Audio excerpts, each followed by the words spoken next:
Yes, yes, yes, yes, yes,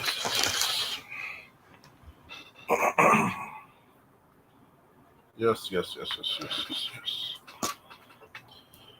yes. Excuse me. Hmm.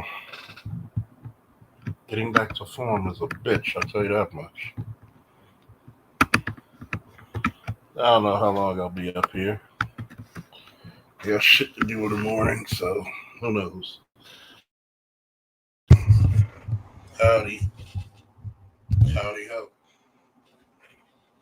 and woo! Let's have a little conversation, shall we?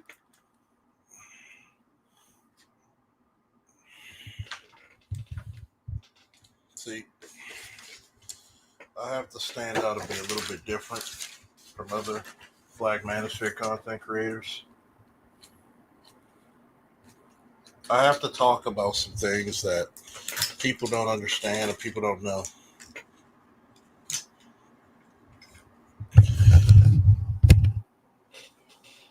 Excuse me.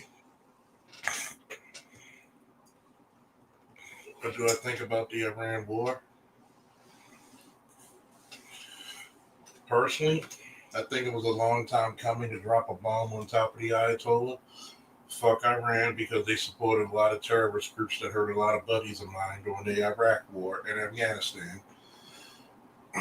Do I like war per se? No, but sometimes shit is needed.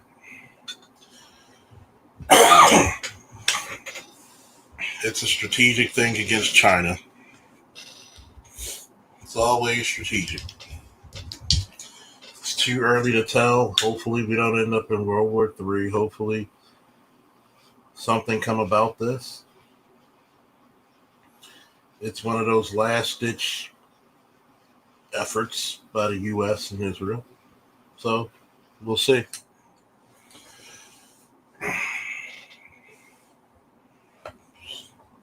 Come on, America's been in some type of conflict for the last 120 years, 150 years. We've been in a conflict.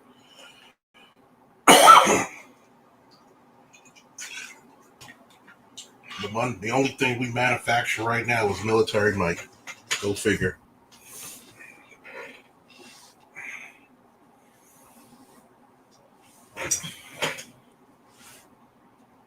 You know, I'll say this about the manosphere, the black one that is. I'm the guy that a lot of people have to realize. What's up, Biggs? Love you, bro. I'm the guy that talks about the Rites of Passage channel. Thank you, brother, Captain Jack, aka Sandman, Sandog. My channel is about the rite of passage, okay? There's going to be some hard things we speak about here. You may not agree, but even if you don't agree, it doesn't make it any less true. Because there are males and females who I talk to on a daily basis, married, divorced, remarried, single, associates, bachelors, masters, doctorate level, blue collar, certifications, and many different aspects I speak to in my real life. When I talk about the critical relationships and standards of the black community or the lack of thereof, I want you to take this differently. I'm going to tell people once again who are new to my channel, I don't hate black women because I'm critical of them, just like I'm critical of black men. Why? Because I grew up seeing the best of us. I'm sorry. If you look at the state of the black community, do you think this is the best of us? If the answer isn't hell no, then we're on board. But if you think this is the best to come, then guess what? You're sadly fucking mistaken. And I'm the one who's supposed to wake you the fuck up. See, this is graduate level shit. I love Mr. Z. I'm one of the people who told him to start his channel. Love him to death. Mr. Z is the divesper whisperer. I couldn't listen to them silly bitches. Well, we could get other races of men too. Go forward. I don't care. Now back to sports. I like to talk to the much more mature side of things because guess what? Do I give a fuck if you get pussy or not if we're going to go to World War III? Your sons get drafted. Hell, since you chicks out there wanted to be equal to men, your asses get drafted. I don't see y'all fighting for that shit. If you can't afford gas or a fucking house, why the fuck do I care about if you can get laid? Some of you really need to take time out and stop worrying about a bitch and worry about being a man.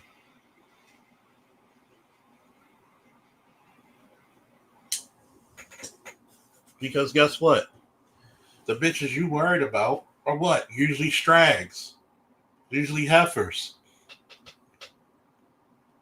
You worried about a goddamn female when what you should be worried about is can you survive the next week? Can you make some goddamn money? See, I got friends who are my family who gotta survive the next week because of a goddamn furlough. Do you think those men who are single or married give a fuck about pussy when they gotta put food on the table? This is why I call my channel. Thank you, Sad Dog, Captain Jack, once again. This is the proving ground. This is the rites of passage channel. I don't care. Get your ass in the gym, get better dressed, and guess what? Get your shit shaped up. Let the barber bless you. Shout out to the field master for our wills. Be more worldly. Read a book or three. Get a fucking Audible. Listen to shit on the internet that actually matters. And women will attract to you. Here's the problem. People of my ilk are not worried about attracting women because we've been doing it for 30 fucking years. What we're thinking about is leaving a legacy for our fucking children, future grandchildren, and future great-grandchildren. Fuck if I can't get pussy. Pussy is one internet button press away, okay?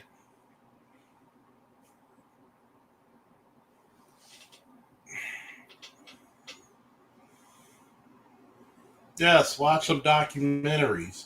Educate yourself. Who the fuck cares? Can you survive?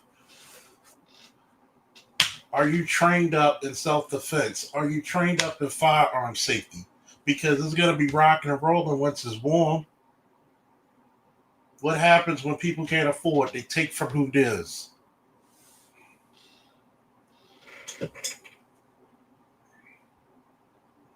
This is why we're going to have some real hard conversations.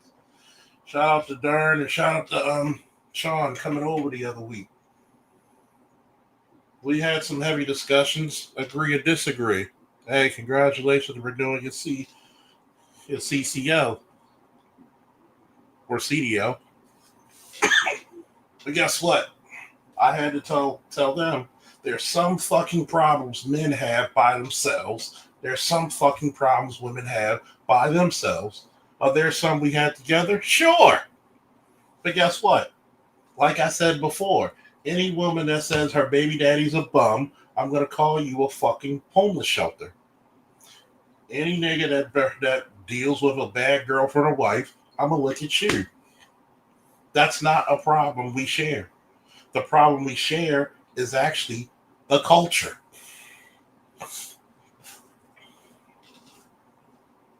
How come you don't see any studs dressed like Barack Obama or Malcolm X or Dr. King? But how come you don't see any drag queens, or whatever the hell they want to call them, try to dress like Felicia Rashad in the 80s? That's how twisted the culture has become.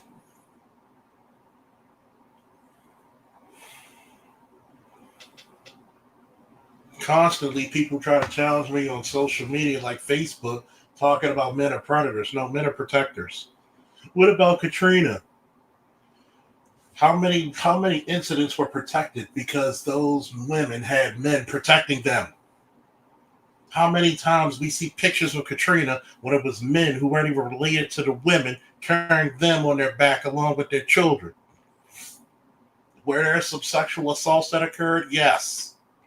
But you don't talk about the heroes. Why? Because there's some misandrous motherfuckers who hate men because they could never attract their asses.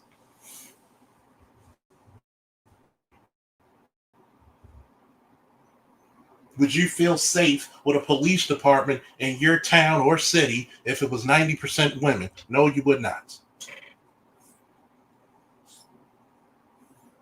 The reality of the world is you want an ass kicker to protect you.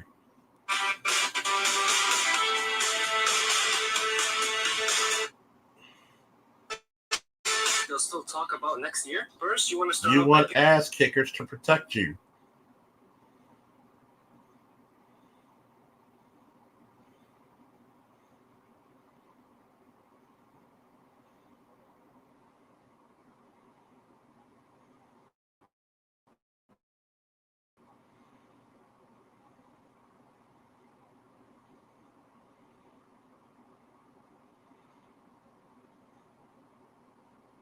Bullshit. It makes them very human. This is a very similar experience that police officers, firefighters, and soldiers go through when they couldn't save everybody. Sometimes survivor guilt is something real. I had to look at that shit. But yeah, this is what we need to actually look at. We actually need to look at things on a very common scale. Very common scale.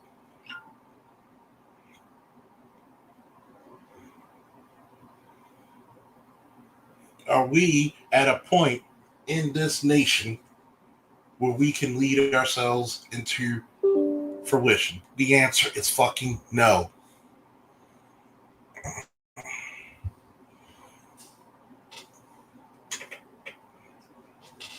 I don't care about those misandrous chicks.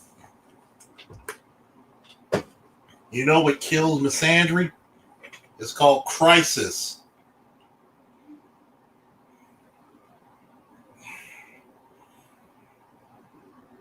There is no male loneliness crisis. Men make friends.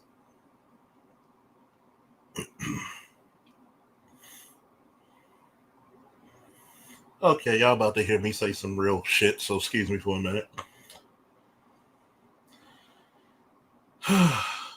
See, spoken like a true civilian.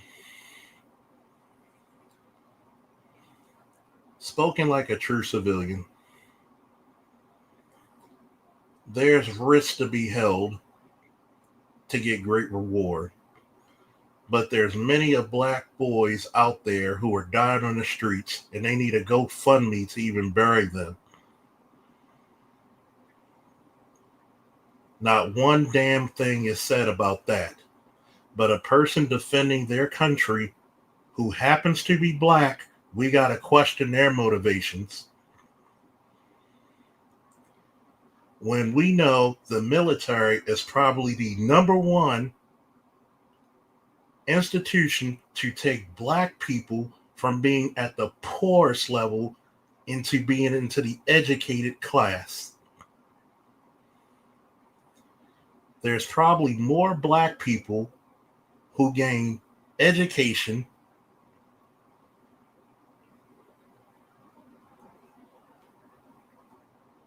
great occupation, and home ownership than any other.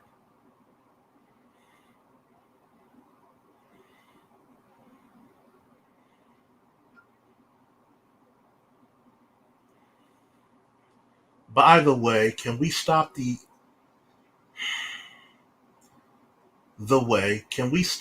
ignorance of saying this is a white man's country when it was a free black man that actually killed and died for it before any white man stepped up? The military is a black man's institution before it was ever a white man's. And we actually carry on the stupidity of letting other races of people take advantage of those benefits, and we still rank them on the bottom. Instead of letting all these boys wallow in obsolescence on the streets of insert city here, why not push them into those institutions? Take the skills and education they can receive from them, come back and build our own communities up. But we don't want that because we like being on the bottom so certain people of a certain demographic can rule in hell. I'm back, folks. So in case y'all think I don't say the same shit on social media, I say shit that's worse. Thank you. Black woman gonna say, let the white man fight their wars. Guess what? That's our fucking war. You think other people, if this country gets conquered, you think we're gonna be treated better? Fuck no.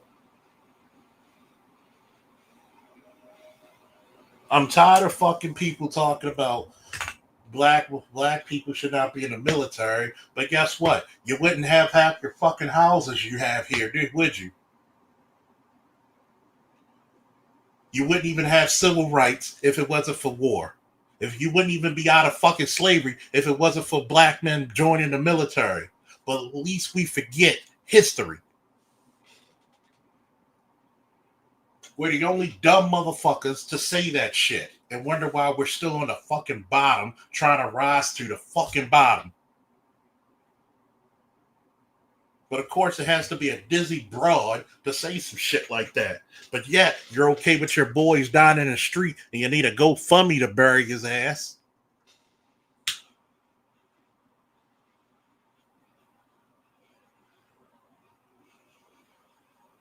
I could be a homeless motherfucker tomorrow, living on a park bench and pass away, and they gotta bury me in a military fucking funeral, no cost to my family, with a gun salute.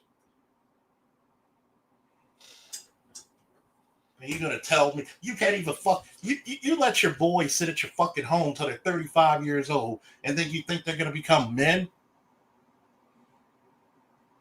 All the technology goes through your military first.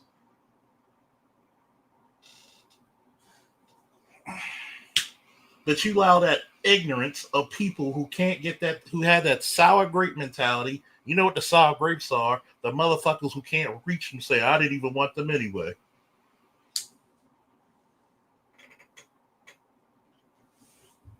But a black woman gonna say that, but guess what? We can't get the same benefits as you, so we gotta go elsewhere.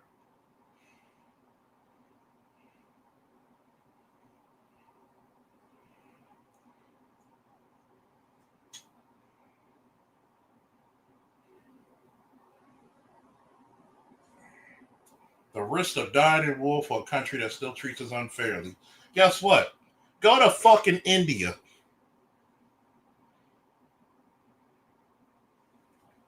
America, like any other place, is not perfect. But go to India and see how black people would get treated.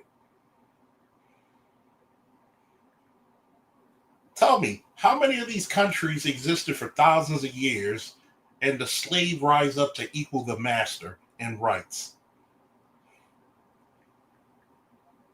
Black people accomplished more in this country because we fought in the military than most countries in 5,000 years. And we did it in what? Less than what? 150 years? Come on, man. This goddamn... You talking about sacrificing your fucking life?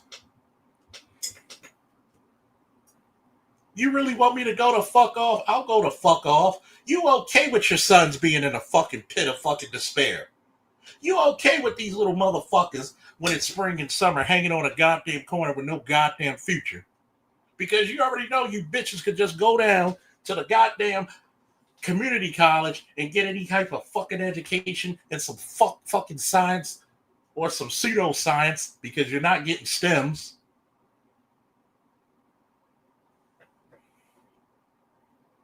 But you telling black boys they shouldn't go to the military. Where the fuck else can we go? You took all the trades out the goddamn schools.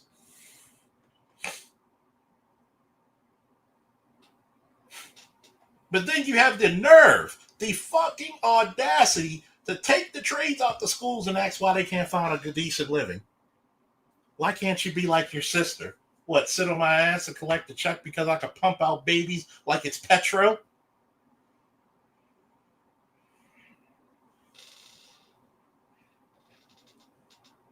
You're the only ignorant motherfuckers that want to kick your kids out at 18 and then say, go be a man. When you never had me around men to teach me to be one. But you will invite that boy's sister to get her boyfriend in there so she can get pregnant, to bring a little bit of WIC, food stamps, and a little bit child care. You know the child care hustle where she says where the mama gets the check. And she said so they can get another check in the house. You know the hustle men can't do. You know, the shit that married couples can't do. You wonder why so many black women go for divorce? Because you're not even incentivized to stay the fuck together. You listen to white women spew all this feminist shit, but guess what? They'll go home after the fucking marches and cook for their husbands. You leave yours, and you wonder why you split the family's fucking money, savings, and investments. You wonder why you're still on the bottom? Because you keep putting the money back in the white people's hands.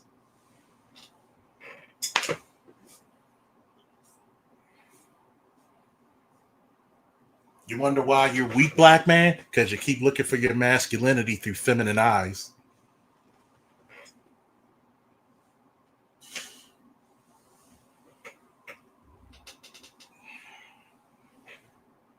You have no conviction. You have no duty. You're one blowjob away from desecrating yourself for a female's fucking look. You don't believe in your own legacy. You disregard your own fucking imagery. You have self-esteem issues, my nigga.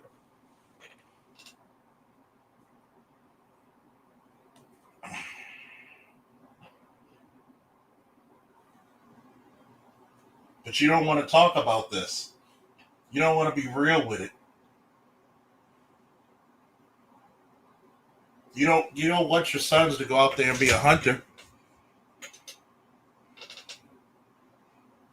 You don't want to teach your sons to be a warrior because you're afraid that if he's a warrior, he'll utilize those skills against you and take over this goddamn fucking community. Or better yet, he'll do what he's doing now and leave it.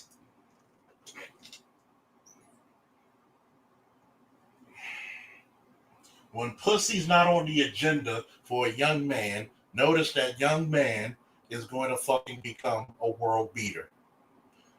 Once you keep making him get hooked on that drug called vagina, guess what happens? He slows. He underachieves.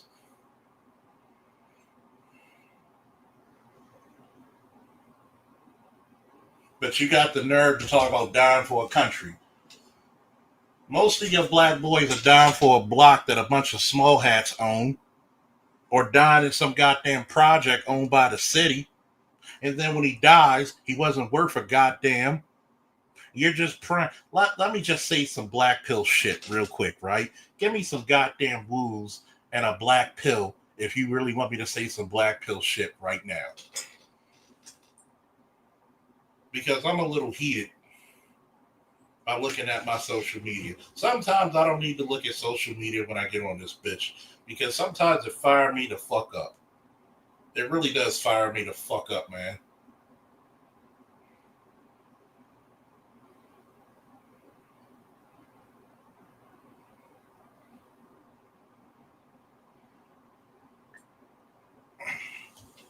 Sometimes it fired me the fuck up.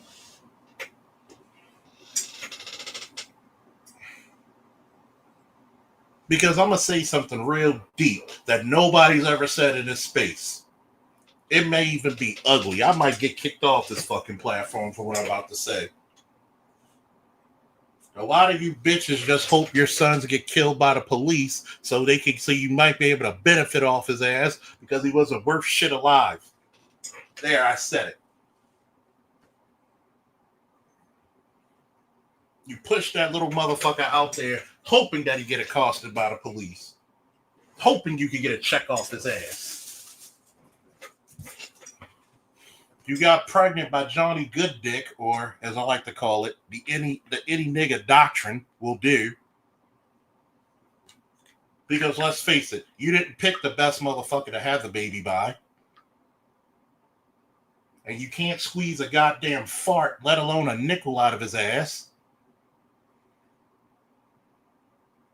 So you're just hoping that he gets in the drug game to get a little bit of money in the house, and you're praying to God that the police stop him and something accidental or purposely happened so you could cry he was a good boy, even though he was a goddamn demon.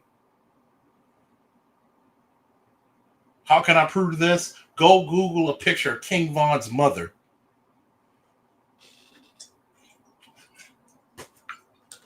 You somebody's mother, but you look like a trap whore. You talking about the legends of King Von. How the fuck we the only community that we exalt demons for our heroes?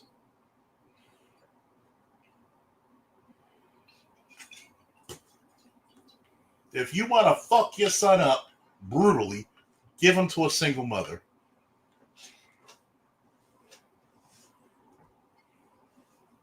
But notice, when you have a single father, that fucking child becomes an overachiever. Every time I see a single mother with children, the child's depressed, they got issues with confidence. Until that man comes into that boy's life, he is stagnant as swamp water.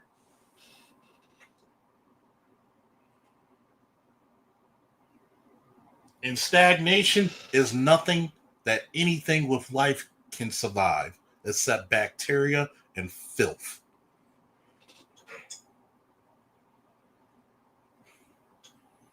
When you take men out the picture, all you have is chaotic nature.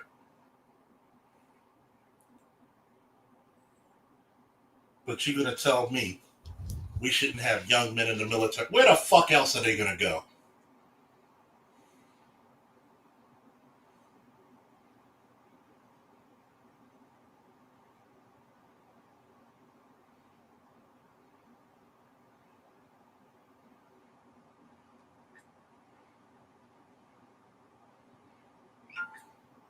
Where the fuck else they going to go?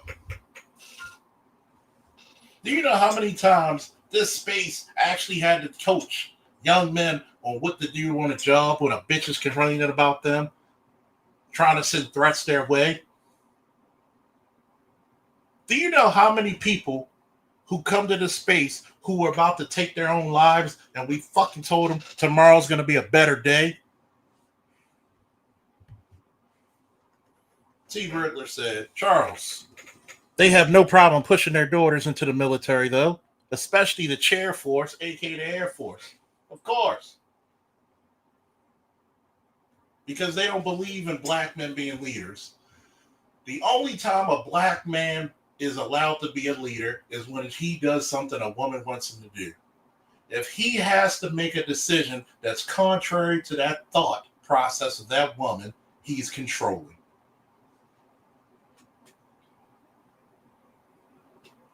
They don't want leaders. They don't want kings. They want figureheads. They want talking puppets that can stick their hands up your ass and make your mouth go up and down.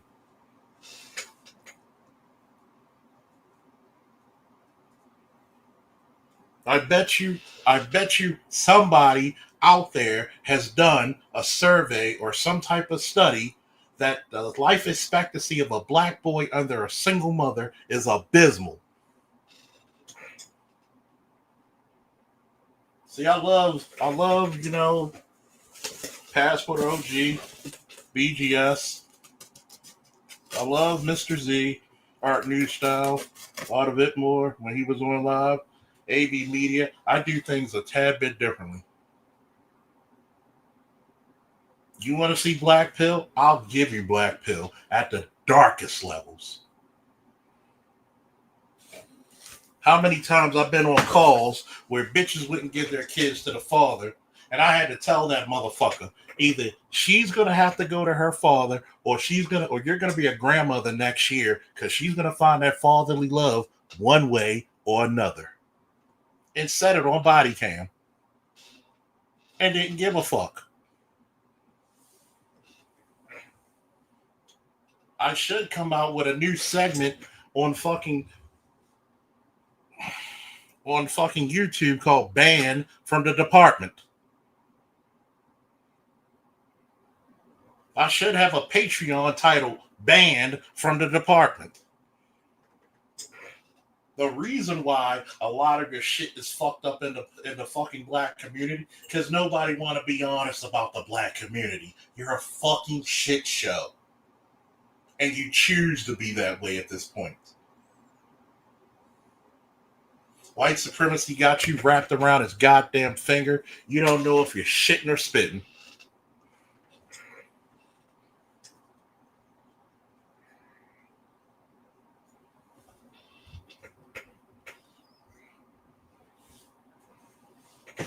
You don't give a fuck that your daughters are having babies.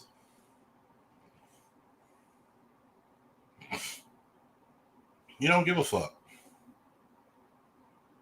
You really don't give a fuck your daughters have babies. You're hoping the daughter don't leave.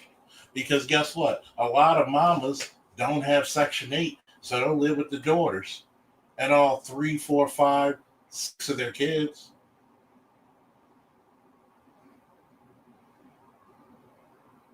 The sons could go live with their baby mama. Think about it. I've been to one house, right, where it's the mama, the brother and his girlfriend and their kids, the sister. It was the brother, his girlfriend, and their kids, and then the third room, it's the sister, her boyfriend, and their kids. Do you really think a competent black father would allow that shit in their house? Hell and no.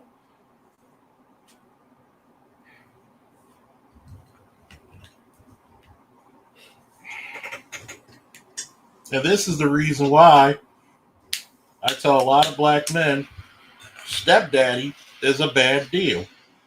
If you don't have total dominion over them children, stepdaddy is a bad deal.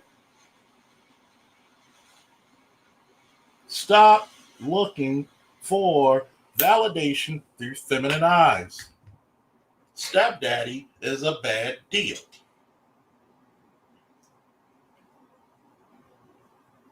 Why, oh, why would you get all the responsibility of doing something and none of the enjoyment of making it?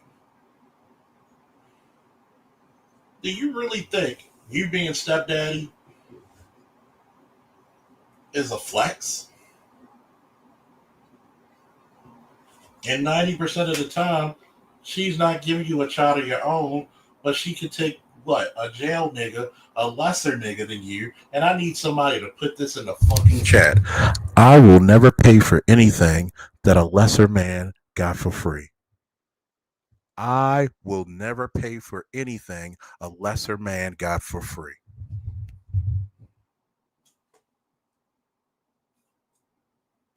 You gotta be out your rabbit ass mind if you think I'm worried about some broad and her ill-gotten kids when we gotta figure out how the fuck we're gonna keep the lights on. My cousin goes to Old Dominion. My little cousin goes to Old Dominion, and they just had a fucking active shooter at the ROTC offices. Do you think I give a fuck about a bitch? When your kids can even go to college and get their degrees safely, when we got to worry about shit like that? The fucking wrong with you? You either deal with the bitch or you don't. I'm going to call out some people who come to this space just to say some, yeah, tell that bitch about herself. Fuck them. Either fuck them or fuck away from them. Pick one.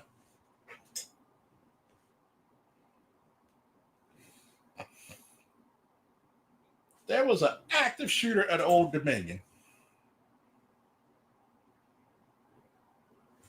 Do you think for one fucking minute all them people, all them dudes up there at that college were thinking about pussy when they heard gunshots? Do you really think that?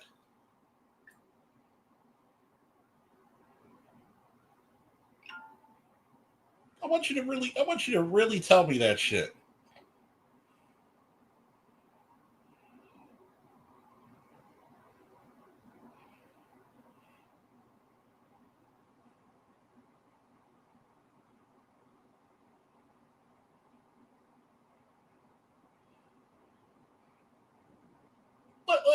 Let's really entertain this shit, okay? This is DC.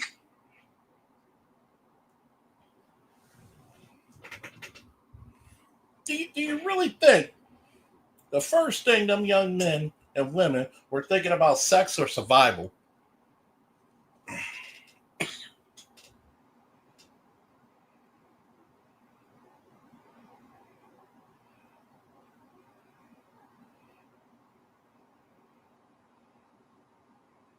I want you to think about that shit.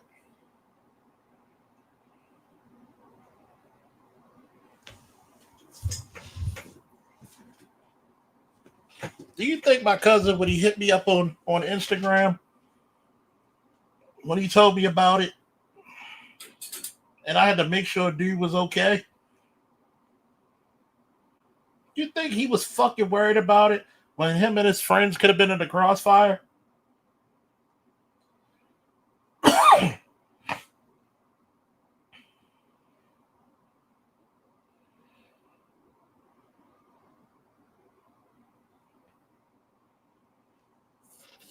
Let's talk some real shit.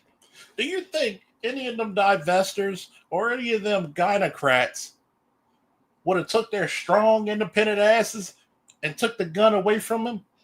Do you know what happened? The students overpowered him and beat him to death. They unalived his ass. Good for them. Because the only way you fucking confront evil is with an ass whooping.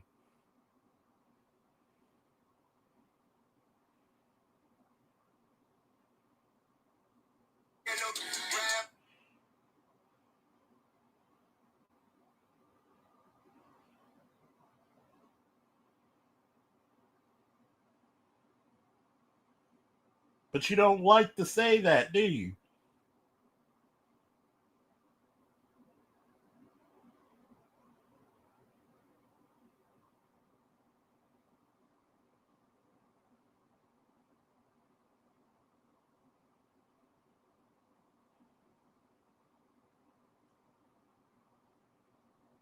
We don't like to say the truth, do we?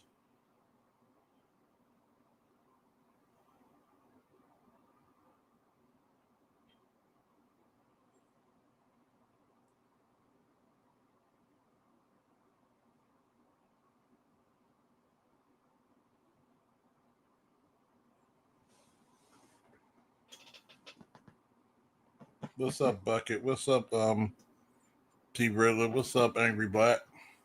Namer and others? Lost.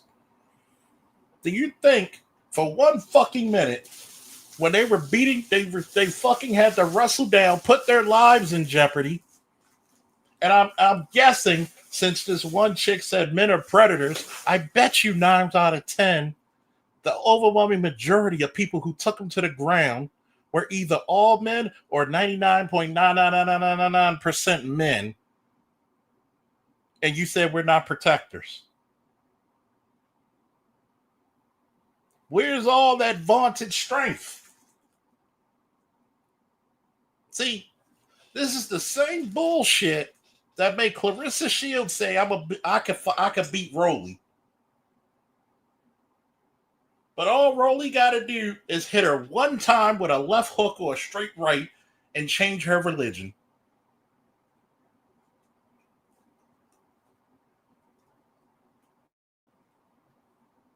I remember I had a female tell me I could probably beat you in wrestling. And I looked her straight in the eye and took my glasses off and said, I will fold your clothes with you still in them.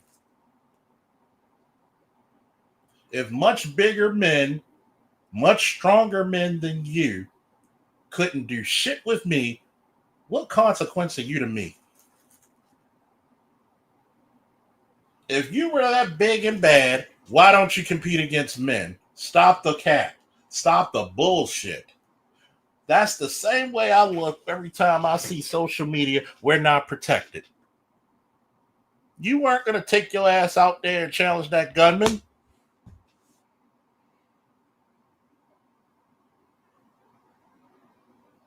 Let's talk the real shit that nobody else is going to speak of.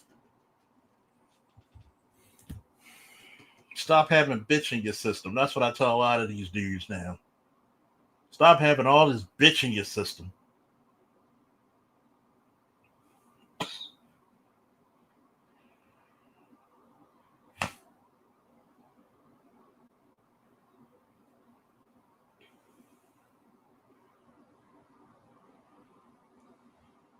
Oh, what do you mean? Nah. Stop having bitch in your system.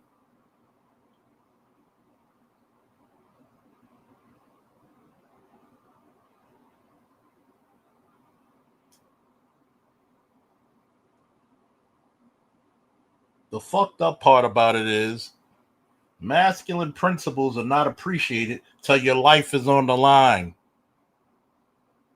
Even just getting off the phone with one of my exes, at least with me, the one thing you can say is protection, because 99 of your problems go away because you're standing next to me.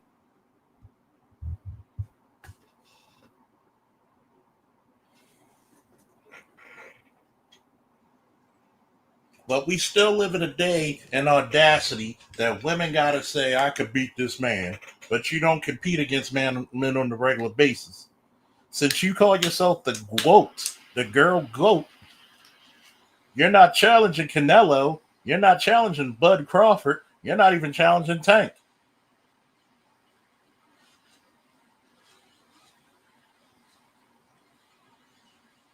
You're no different than all them idiots years ago saying Serena Williams was the greatest tennis player of all time. You don't play as many sets as the men. You're not.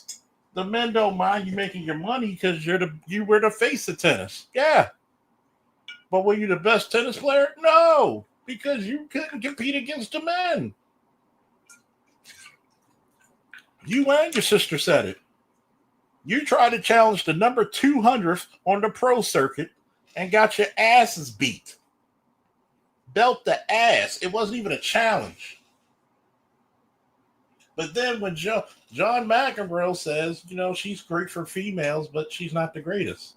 And everybody, well, he needs to stop that and try to hate, and I'm trying to be great and have my big. Shut the fuck up, bitch. Because you knew exactly what the fuck he talked about. Oh, yeah, that Brittany Griner shit. Brittany Griner can't even dunk a ball. And she talking about she could beat Boogie.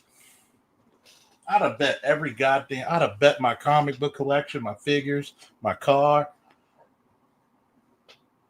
I'd have took every check I get for the rest of my life from the VA and put it all on Boogie.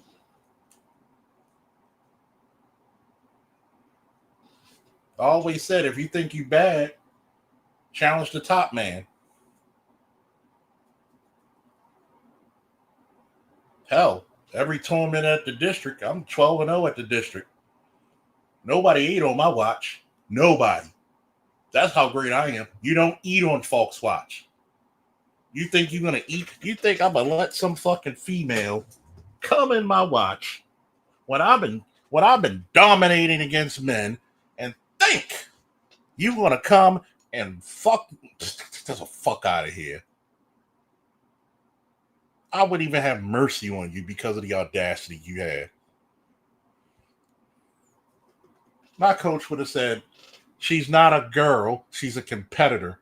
Tear her limb from limb. Break her in half if you have to. I'd rather y'all say, oh, you beat up a girl than I get beat by one. You're going to be like, well, goddamn. It's like a fucking big cat took apart a fucking gazelle.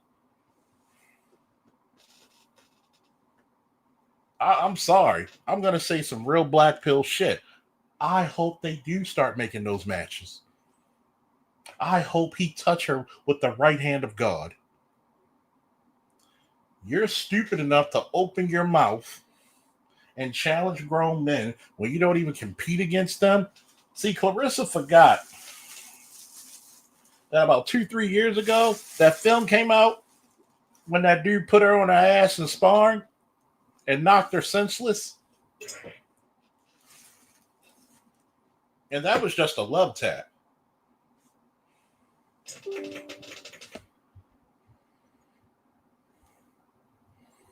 That's just love taps.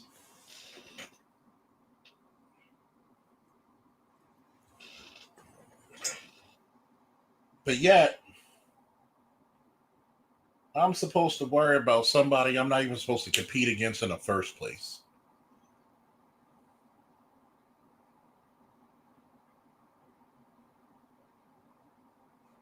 And that's the problem. That's the reason why I said stop listening to these silly broads.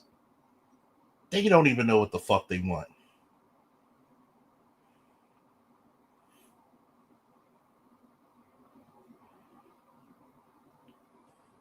There's nothing wrong with some of my favorite athletes are women. There's nothing wrong with that. But what I'm going to tell you is I'm going to eat your ass up.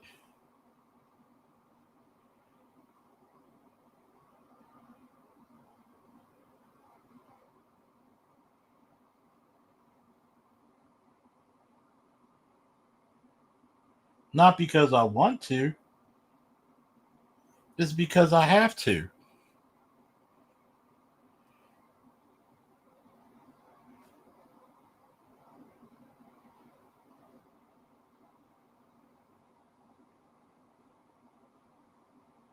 Look,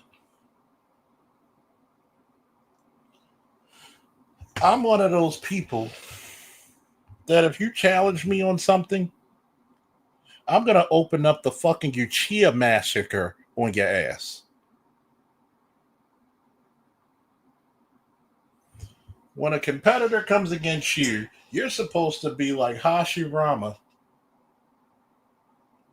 and you open up that big ass Buddha with all those 1,000 fucking arms and lay upon them.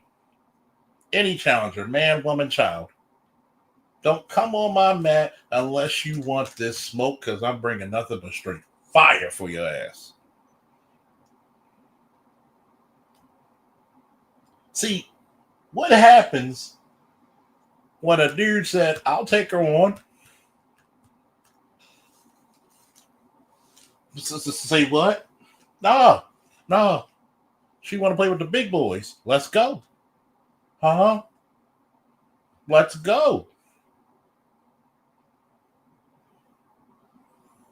And you open her ass up with the power of Grayskull like that goddamn Thunderbolt touching that sword. She's a female. No, she is not. She's a competitor. She signed a contract, said that she's going to be A-okay with this shit. Don't put yourself in fucking situations your ass can't cash. This is why I've told women in the past, be very careful with that strong independent shit, because a lot of people are going to hold you to it.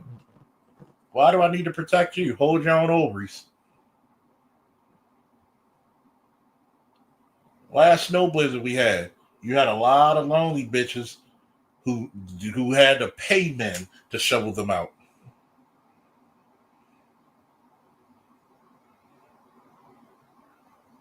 Even a bunch of studs had to pay men to shovel them out.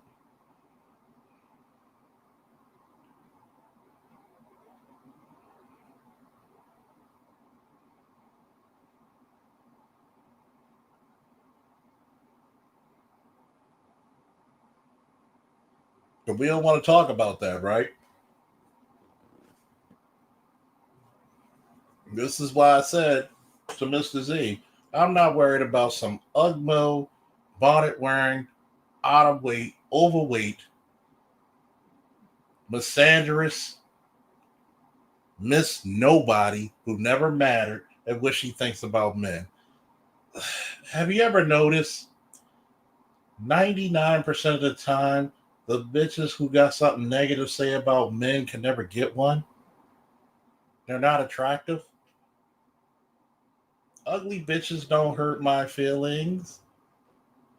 Neither do the pretty ones. Because at the end of the day, it's like Pokemon. I can catch them all. Here's the difference, right?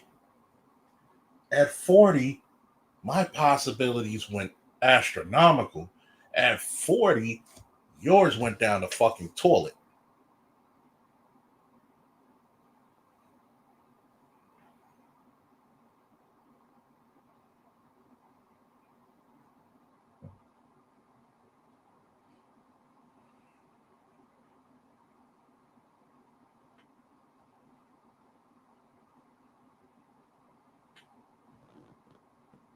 And it's not me being negative against women. This is the reason why. Stop listening to these stupid broads.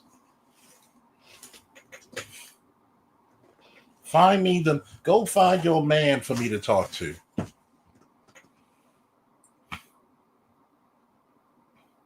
Why do I need to find a man for you to talk to? Because you're not my fucking equal.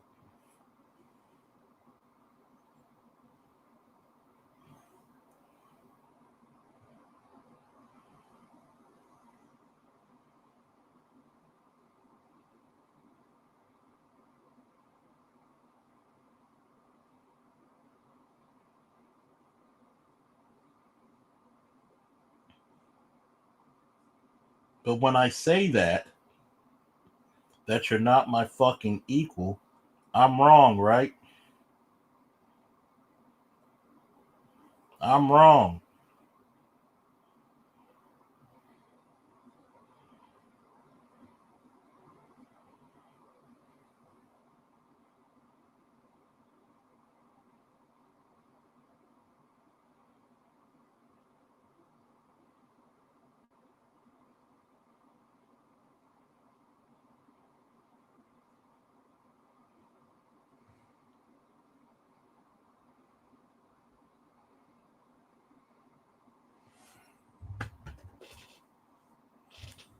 I remember being in the police academy, right?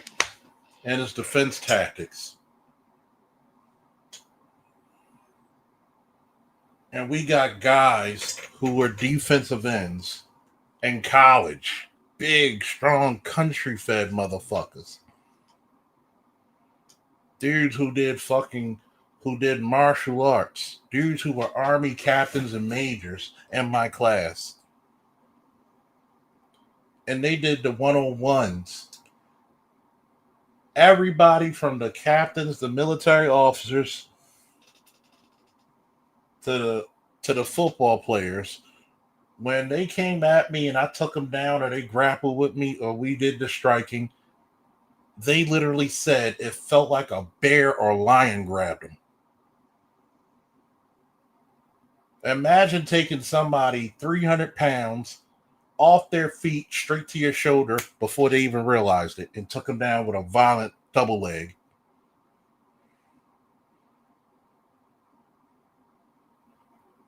One dude, a lot of them said it felt like a lion or a goddamn bear just came up on me. Like I just never felt that total body strength on my ass. Like it's one thing to have a strong back, strong legs, strong arms, but to use all of that in unison is frightening. And you're telling me I'm supposed to worry about, and let's not talk, well, that's just physical, which I'm going to get to. Let's look at the logic. Let's go to logic. Because a lot of you bitches are still butthurt, and some of you sissy ass dudes. They're still butthurt about Kamala Harris saying she's qualified. Kamala Harris wasn't qualified to unclog a toilet. And I'm going to tell you why. All of you motherfuckers don't even realize that all of your rights came from the Republicans. But the Democratic Party was always cool enough to keep you in the projects. The Democratic Party never wanted you to come out of your slave quarters. Your so-called Democratic Party said, we're going to get Meg Thee Stallion at a presidential rally to attract voters. Really? Are you fucking serious? You couldn't find KRS-One? You couldn't find David Banner? That's how you know the Democratic Party only cares about two demographics: women and LGBT. And then, for some fucking reason, you still to this day can't figure out why men are leaving your party.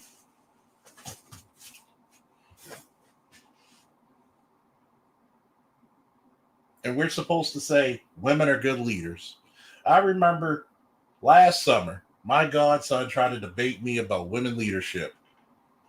And I said, women make poor leaders. Overall, they make poor leaders. They make poor decisions. And he said, how can you prove it? I said, very easily. It's called the black community. And everybody turned around saying, damn. And he had to come over there, shake my hand, and take his L. I said, here, hold this. Put that L around your neck and let everybody see it.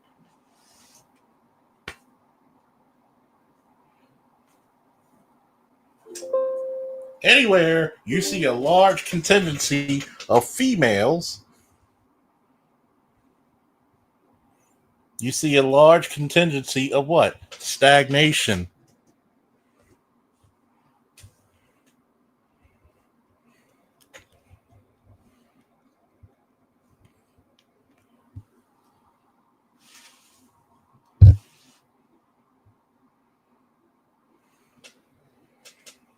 What's up, All-Star G? Anytime you see a large contingency of females, you see a large contingency of stagnation. Why? Because females do not create innovation. Innovation by default means you have to get out your comfort zone, and women historically do not do that. You think women like going to college in the numbers they do now if they had to go through the testing back then 30 years ago? Fuck no. Why do you, if you notice in the black community, what degrees do they have? Degrees you can sit on your ass. You're not getting a bunch. You don't see black women getting STEM degrees in a fucking large amount.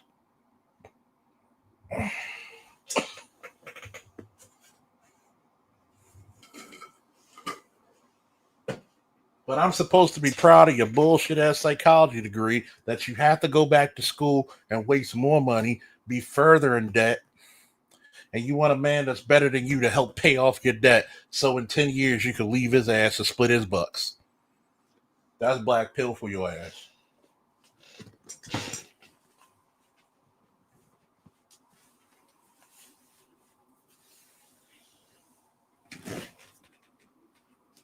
Real fucking talk. Black pill, old school black pill for your ass.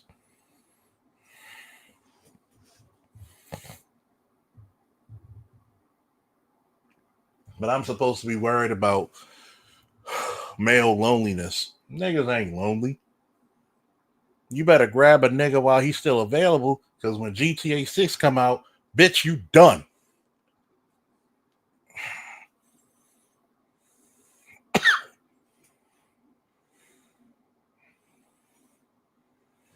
Even Laws to tell you, even a majority female campus, they were still a minority in my department. Of course. ASG said These degree women be having all kinds of debt and played by dudes can't even read or write. Oh yeah. Here's the fucked up part. Here's another black pill moment for you.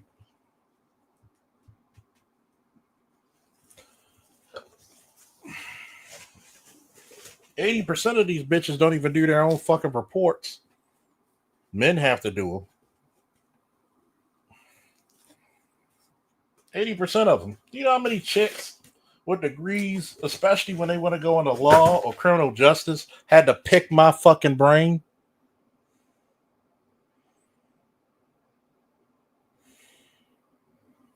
See, the problem is too many chicks let their education get in the fucking way of their learning.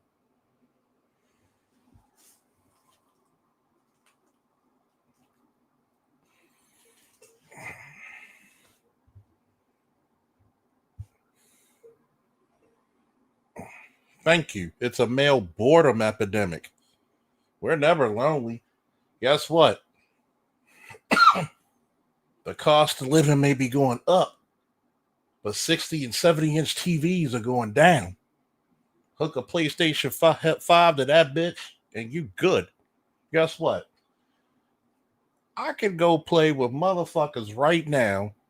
Some Grand Theft Auto 5, some fucking Tekken 8, Street Fighter 6, some Madden, and some goddamn Call of Duty Black Ops 7 right the fuck now, and I ain't lonely. You think it's a loneliness epidemic because we stopped fucking paying for your ass. No. It's called a female can't get a man epidemic.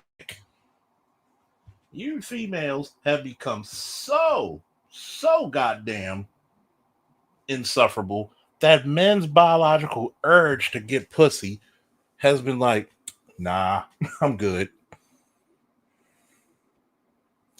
When GTA 6 come out, you're going to see men show their ever-loving ass. They're going to shake all kinds of dick in your face. The only way you're going to get a man is if you knock on his door while he's playing GTA 6 and suck him off while he's doing it. Sorry. Because it's over. I told Lost, you come to Baltimore. Shit, I wish I was 25 again. All you got to do is sit at the harbor with some smell goods, some half-decent clothes, and chilling with a speaker. You don't even got the bitches to come to you somehow, some way.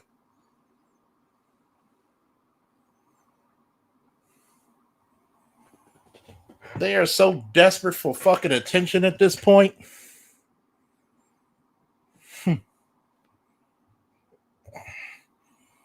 He says these bitches are astro projected like these bitches are astro projected like Dr. Fate and Dr. Strange. This is how you know females are more lonely than men. They're trying to manifest a man.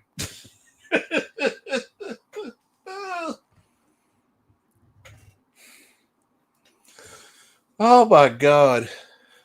I don't have too many regrets in life. The one thing I'll say closest to a regret in this space, I wish I could smoke cigars with David Carroll and just have a conversation with him and just let the microphone go.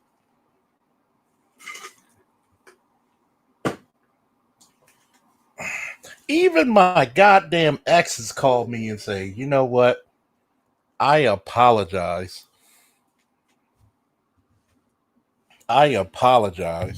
Because now I see what the fuck you were talking about. Now I see what you're talking about. Yeah, they're going to have to come out of pocket.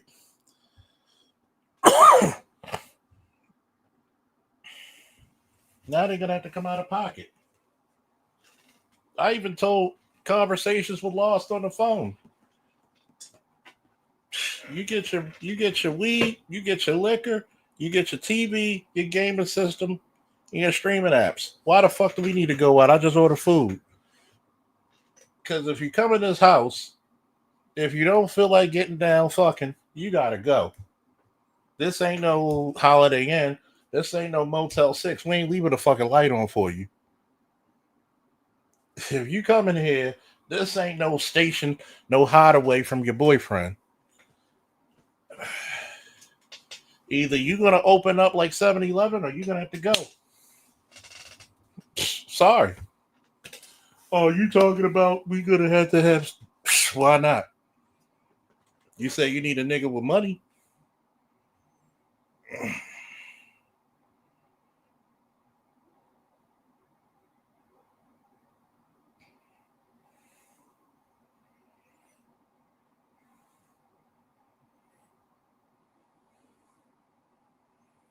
I tell a lot of people all the time.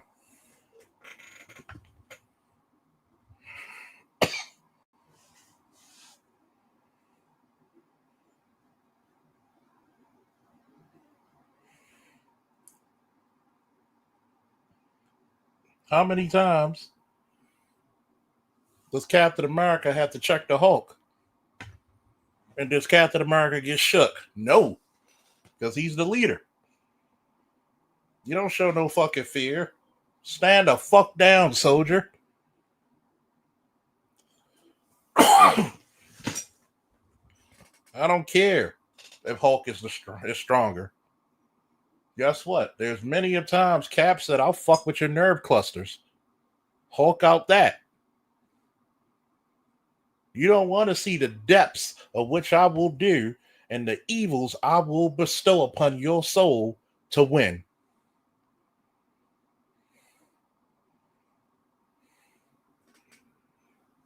See, the reason why I can talk about this black pill shit because I was damn near born in it.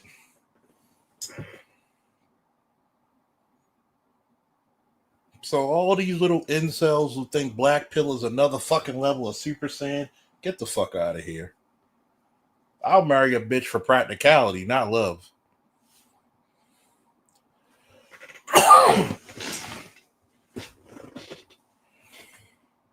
I tell a lot of women, you don't want to see me when I cut my fucking emotions off from you. Sub chaos. It scares people.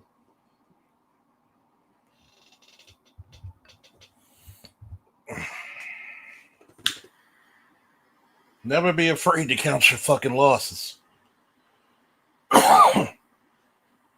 In the words of Dr. Doom, I don't know losses, I only know setbacks.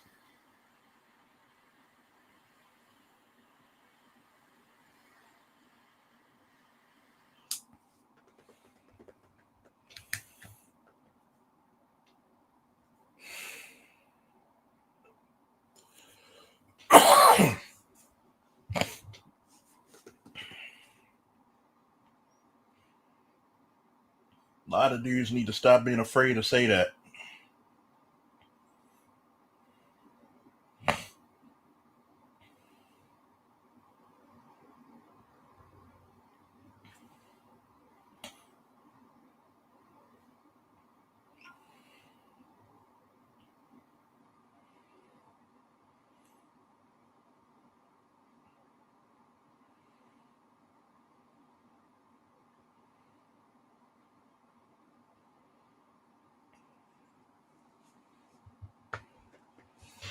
Too true. What's up? You think people got time in this fucking place where you could be fucking drafted? Well, not me, but especially younger people.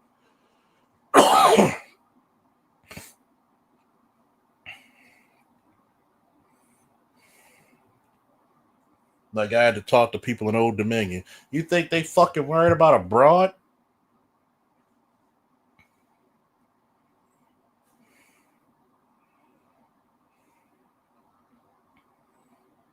You think they worried about a goddamn silly ass broad?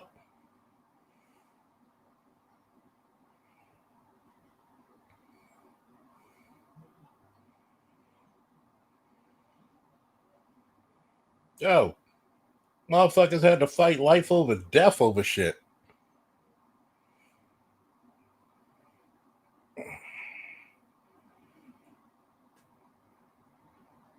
See, the shit that matters is seeing where we can put black men in the next 5 years. Do you like being at the bottom of the totem pole? Do you like being the laughing stock of men? What say ye?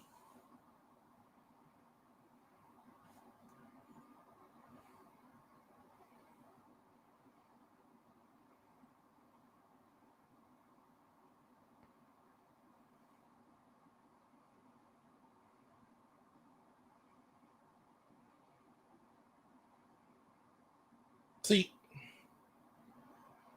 a lot of you like to talk about shit.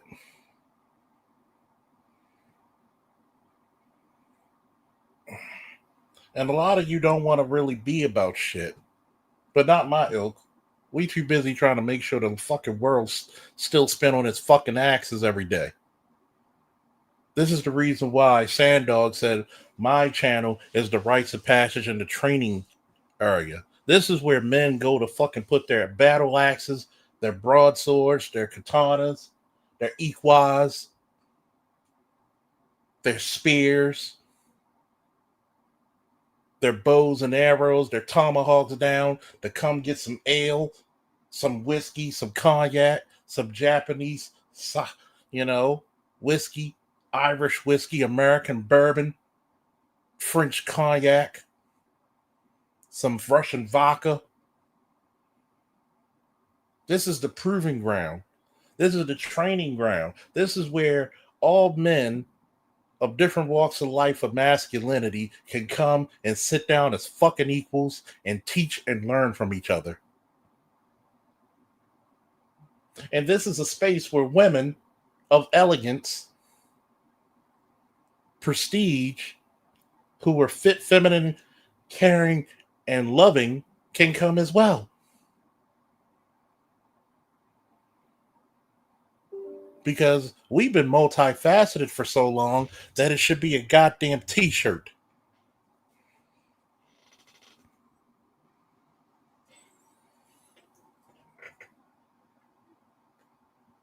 We are the status quo. We are the elite. We are the tip of the spear. We are the apex, the pinnacle, the zenith.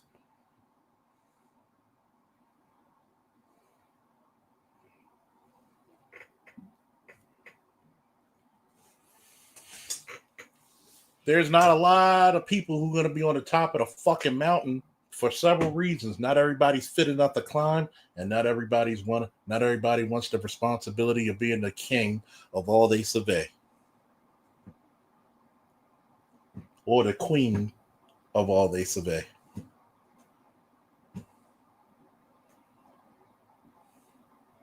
You ever see a fit chick get hatred from, especially in the black community? The fitter chicks get hatred from the black community because of jealousy. You ever seen the chicks who cater to their men get all the hate because of jealousy? Because they'll never have to suffer for lesser men because they were absolute fucking above the call of duty type of women.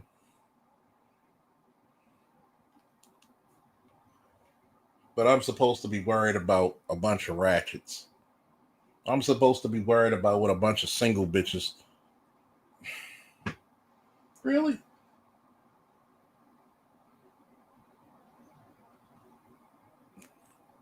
Who does that?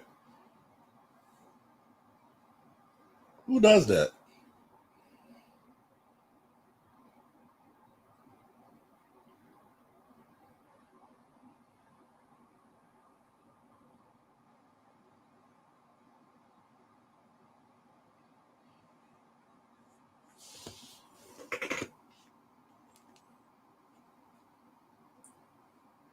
The same group of motherfuckers worrying about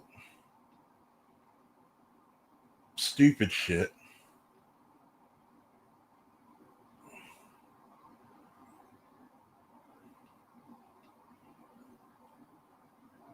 Why don't you ever look at the best among you and say, hey,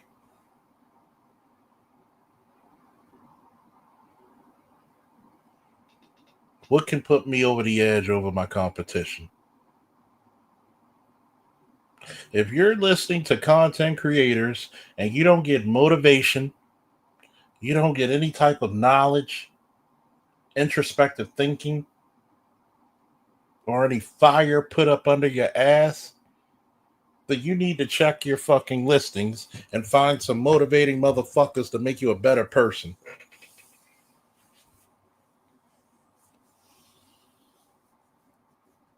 And this is the reason why I appreciate people like Mr. Z, BGS, Dr. Neil, Dr. T, Dr. Dunbar, Snowman, Chaos, and others. Art New Style, Passport OG, Dr. Thunder, because we got different perspectives that you can all take from in your course of becoming a better man or woman.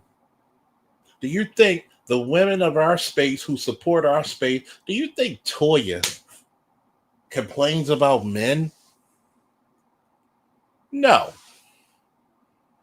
Do you think as ladylike as Toya, if she gets a flat tire, God forbid, some man is going to be erupting with masculinity, saying, I don't know why, but I got to help you out? Because she oozes femininity. It's she's so feminine that you can see the aura around her like she was a damn super saiyan. Do you think she goes through not feeling protected? A woman with her femininity and all her grace will have the angels of the Lord come before her with fiery swords, not letting any sign of trouble come before her. This is the reason why I preach my doctrine of knowing the difference between a lady, a woman, and a bitch. Just like you should know the difference between a gentleman, a man, and a nigga.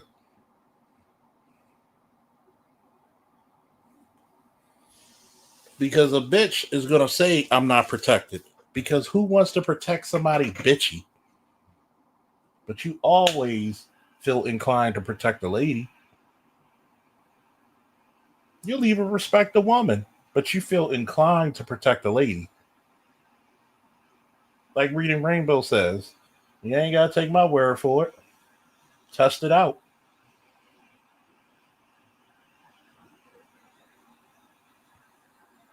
And see, the craziest part about being an ultra feminine woman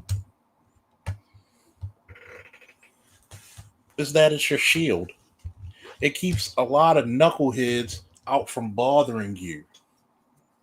Oh, I know that I'm not in your class. Oh, no. I'm not even going to bother you, Miss Lady.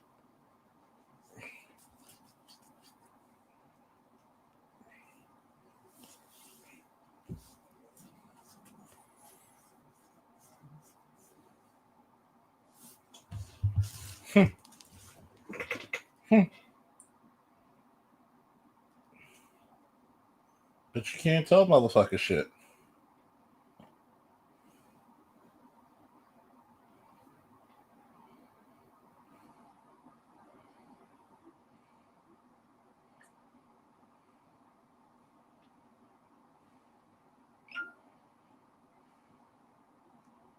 You can't tell people shit.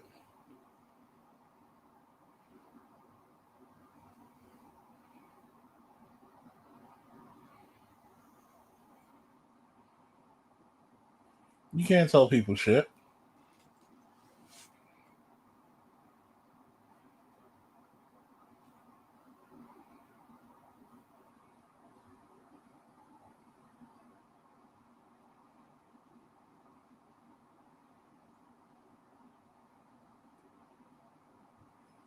Why should I have to teach you something that your parents should teach you before?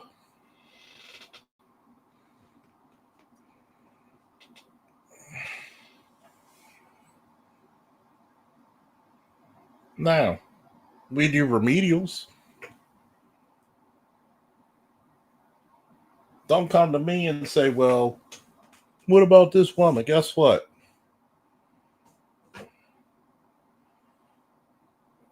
If a woman doesn't like you for you, she's doing you a favor. Move on.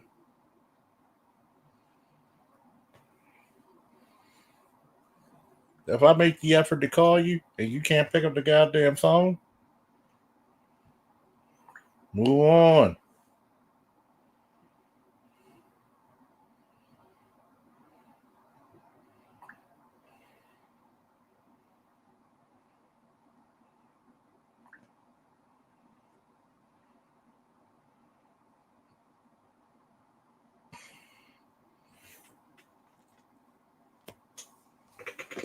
Don't waste your time for people who don't deserve it. Move on. There are a billion more women. There's 1.5 billion more women on this planet than you. The odds are in your favor, not theirs. You're the black America.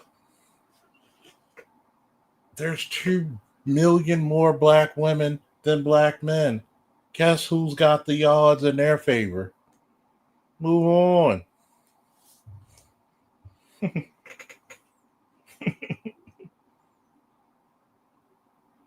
There's no loneliness epidemic.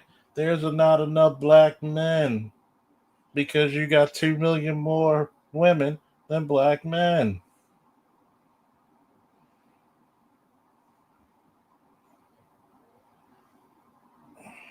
Guess what? Sucks to be you if you can't attract them.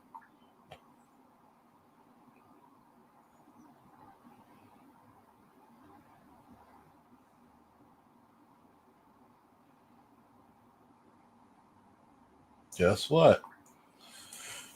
Here's the craziness about that. The more you keep being in the friend zone for somebody, the more you're going to block your blessing of what you need to do and who you need to be by. If you're in the friend zone with a woman and she can't put you on with any business, can't put you on with any money, she can't even put you on with any girls. Fuck all that. Get the fuck out of it. Now, if you're gonna friend zone me and you put me on with all your homegirls, maybe we could talk. If you friend zoning me and you put me on with business, maybe I'll stay. But if you putting me in your friend zone only so I should worship at the altar of you, hell no.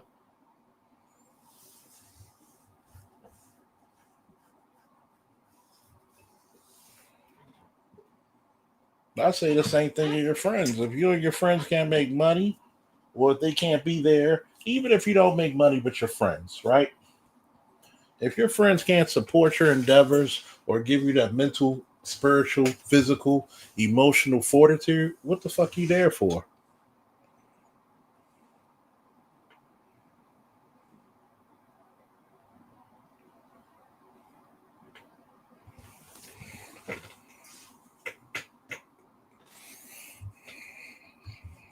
Exactly. If there are no benefits of being friend zone, why do it? If you're not introducing me to the movers and shakers of a city, networking,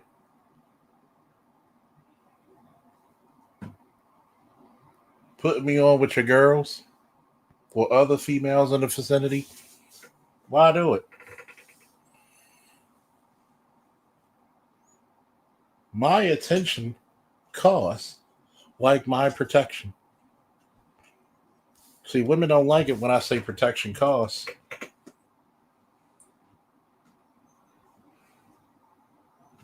If you can put a price tag on your pussy, I could put a price tag on my protection. It's the P to P price tag, right? See, people forget. Yes, vagina is on the stock exchange, but they forget this one lesson. So is protection.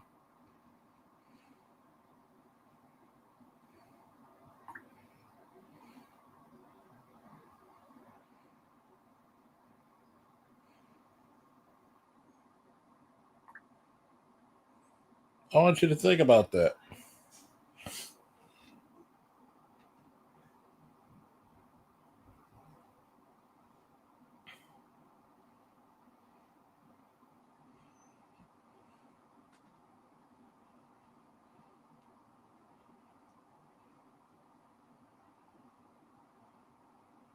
Go to some of your dating apps. I don't believe in 50-50. Okay. Enjoy paying 400.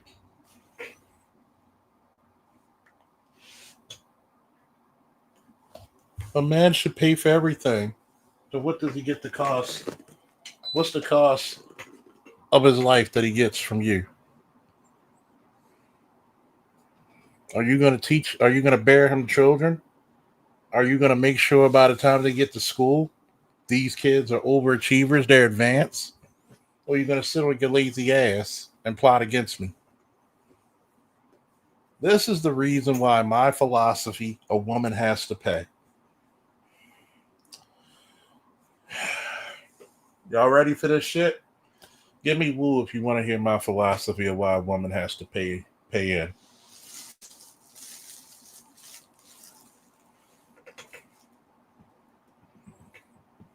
I'll wait.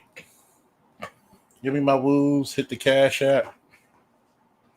Hit the cash app. Give me my woos if you want to hear my philosophy of why 50-50 is important. And 50-50 don't have to be 50-50. You can do 80-20. You can do 70-30, 60-40. Whatever number you come up with, be happy with it. But where the rest of my woos? We got lost in the building. Where the rest of my woos?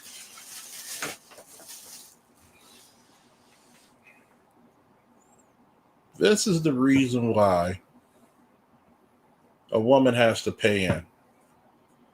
Because one, you're going to have to either pay into the bills or pay into my business.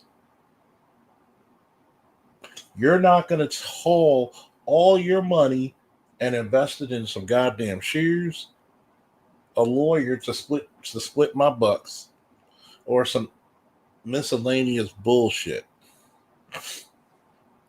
If you want me to pay the bills, fine. Then you're paying the cost of the business. You're paying the licensing. You're paying for equipment. Because you're not going to get away scot-free thinking that, oh, I don't need to do anything. I can just hold on to my money and split. Nah. You need to pay bills or you need to pay into the business. And better yet, since you got all your money and I'm paying bills, you're paying into our retirement. Fuck a trip. You're paying into into our retirement. You want to be with me? Pay into our retirement.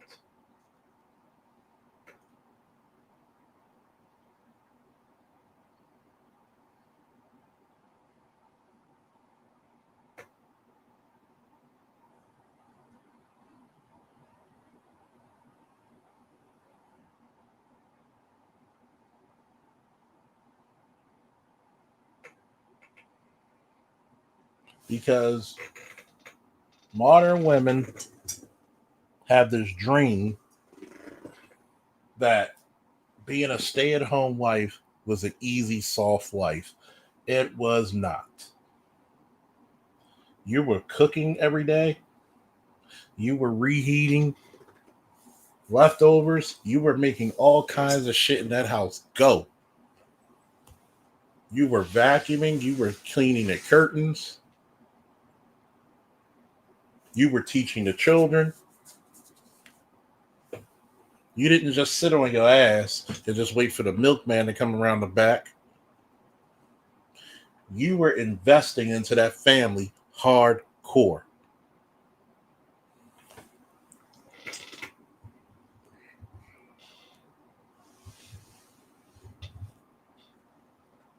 You were baking pies. You were going to fucking pep rallies. You were the sports mom of insert sports here.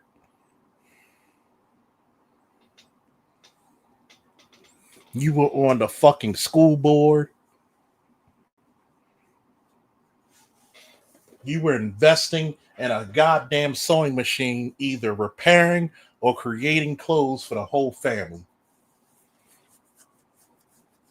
You had a little side business.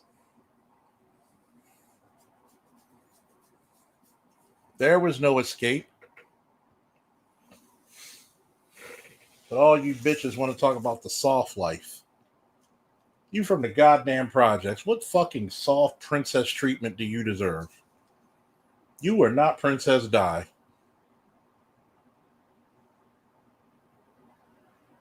A GNA, CNA, and a street pharmacist is not a power couple. Sorry. That baby boy shit only exists in the movies. Stop letting these broads fucking get away with that shit. This is the reason why a lot of you broads really need to speak to your fucking grandparents.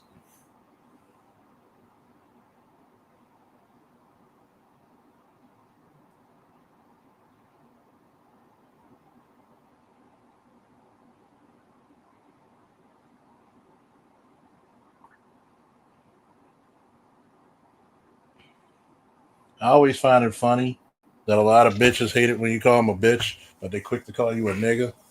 They don't even call you a man, they call you a nigga.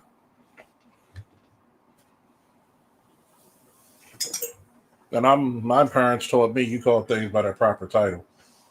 If you're acting like a bitch, you're not going to be called a lady.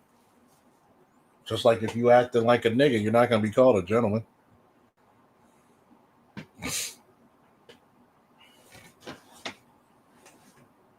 You're putting on the uniform of a certain characteristic, and you get upset because somebody called you by your proper title or what your perceived title is.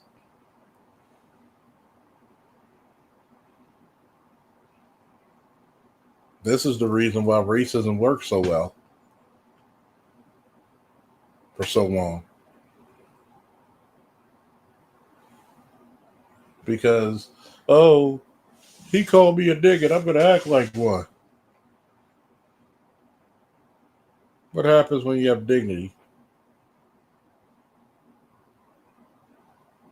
I'm not going to get buck wild in front of everybody unless I really, really have to.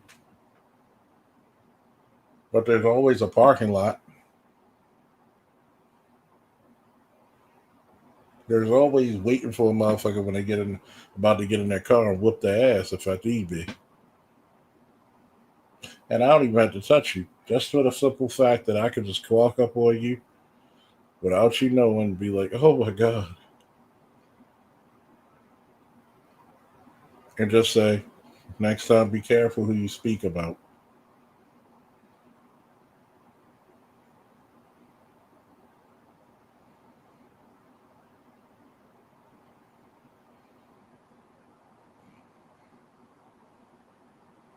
But that's the worst part about it, really. Too many damn people worried about the wrong shit when it comes to women. Why? Because a lot of niggas want to be like, hey, I want to run through this, I want to run through that.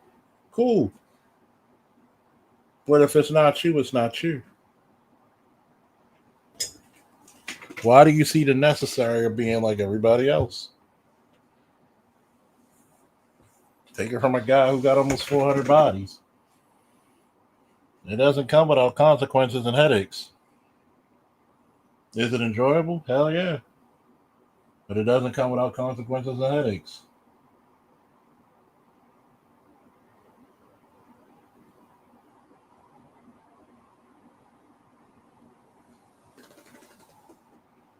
Nobody wants to speak on that. It's the same way as a lot of dudes want to chase Pookie's girl and not realize what the fucking hell Pookie's girl is putting Pookie through. But you don't want to admit that you attracted to her because why? She got a fat old ass. Not one person chasing Pookie's girl will ever say, well, I like her because of her brains. You just as shallow as the next nigga.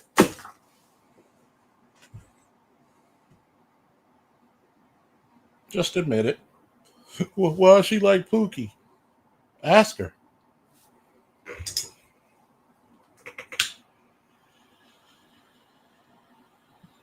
The reason why a lot of you niggas have low self, not my group, and when I mean a lot of you niggas, I don't mean anybody of my ilk in my channel, but a lot of you niggas out there who you know who I'm talking about, and those who I'm referring to, they know who I'm talking to,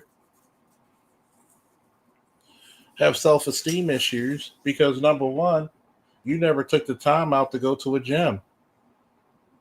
You never took the time out to go into higher education, either certifications and trades, sometimes degree, and also college.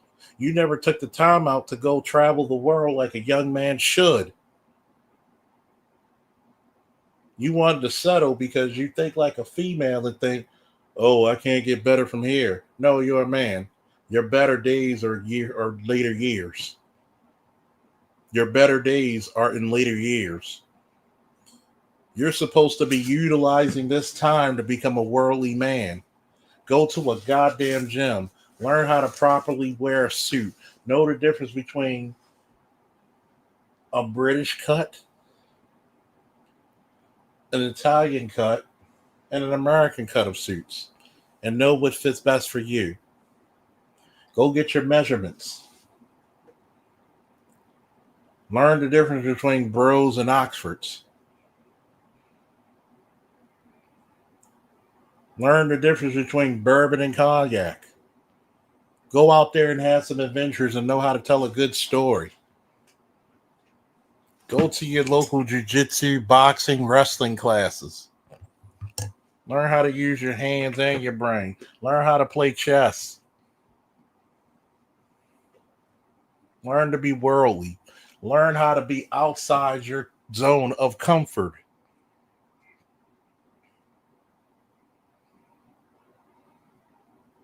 Notice my rates were shooting up, but once I said something about the men, your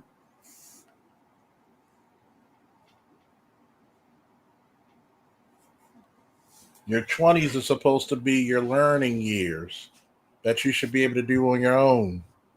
Go out and show the world what you have learned. Come back. You know the best thing about Superman? Before he was Superman, what did he do? He went out into the world. He went outside of Kansas. He didn't go straight from Kansas to Metropolis. He traveled the fucking world. What did Bruce Wayne do? Travel the fucking world. Hell, let's go to one of my other favorite all-time superheroes, Wonder Woman. What does she do? Travel the world.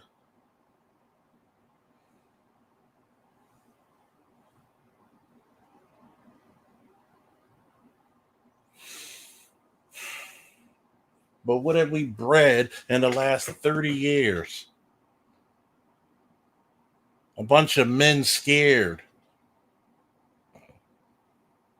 You're supposed to be a goddamn conqueror, not a complacent.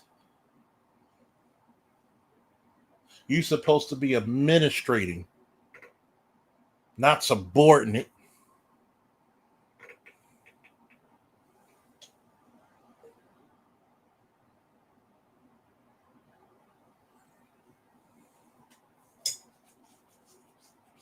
I don't like hard-headed women. Tell my friends this now. Even my female friends who really want to be with me. Hard-headedness and me don't get along.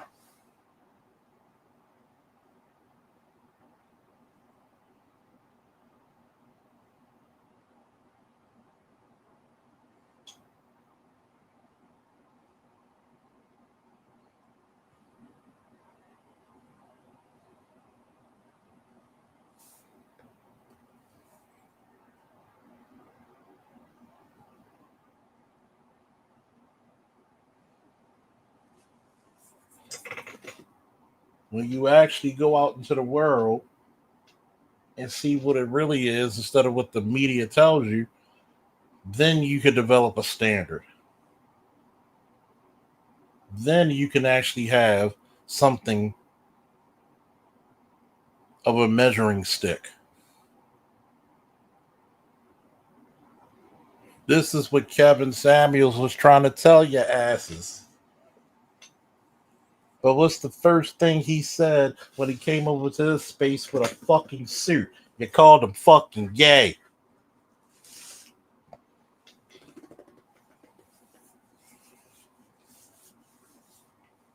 You didn't like him. When he talked about the men,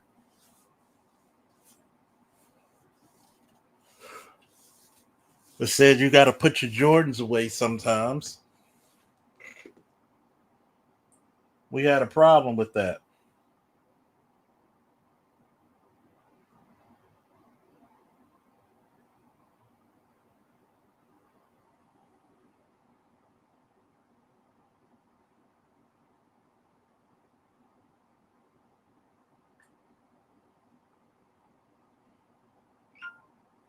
We didn't like it.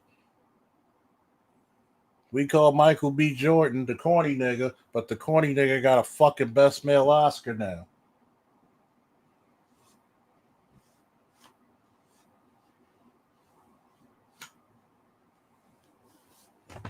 That same bitch who called him the corny nigga couldn't get that nigga.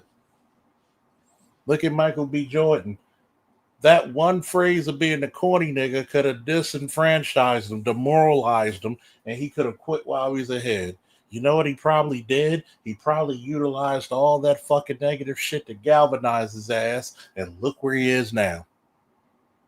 He is the best actor of last year and probably this year.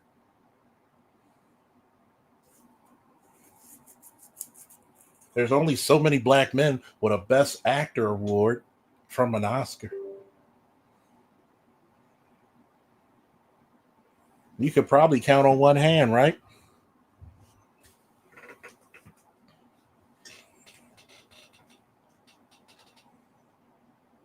But remember, that corny nigga is the greatest actor of his generation, or at least one of them.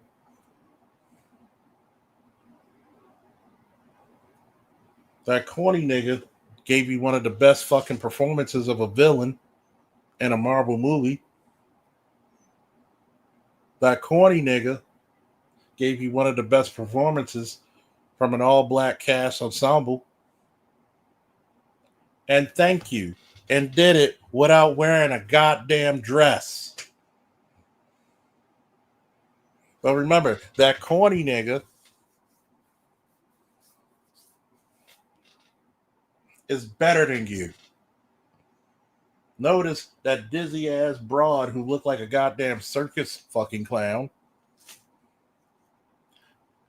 was teasing him at school, calling him the corny nigga, but she can't, but she drools and she takes her fucking little masturbation toys and burns the motor out of them with posters sticking at the ceiling over him. She can't afford him.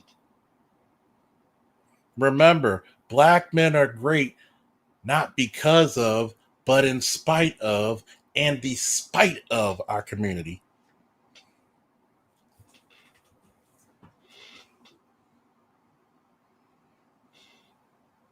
But that corny nigga is the best actor in his fucking generation.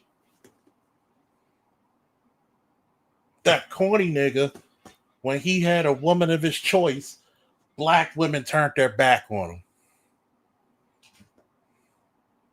That corny nigga gave you black fucking performances with a black man with dignity. That corny nigga gave you fucking his heart and soul in every performance he gave you, but that corny nigga had every motherfucking body wearing a fucking fade with a little bit of dreads on top from Black Panther for a whole 2 fucking years straight.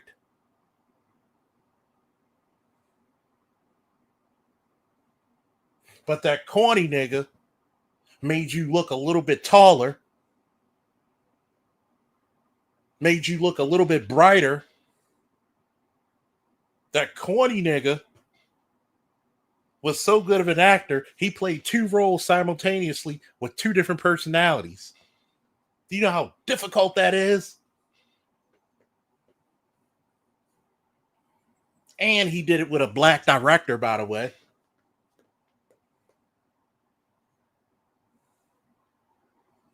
That corny nigga, every time you see him in a Marvel film, is the coldest motherfucker since Bobby Drake's left testicle.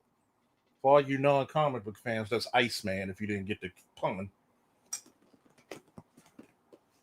But that corny nigga, people forget. The corny niggas, what's up, art, new style? Woo! Bam. But that corny nigga made black men look immaculate.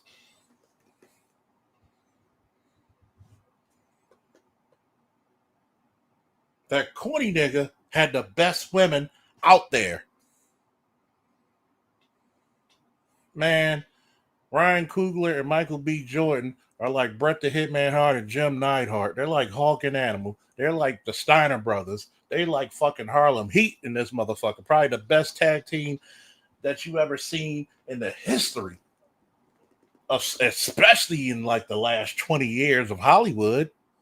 Hell, Ryan Coogler and Michael B. Jordan been keeping fucking Hollywood afloat, haven't they?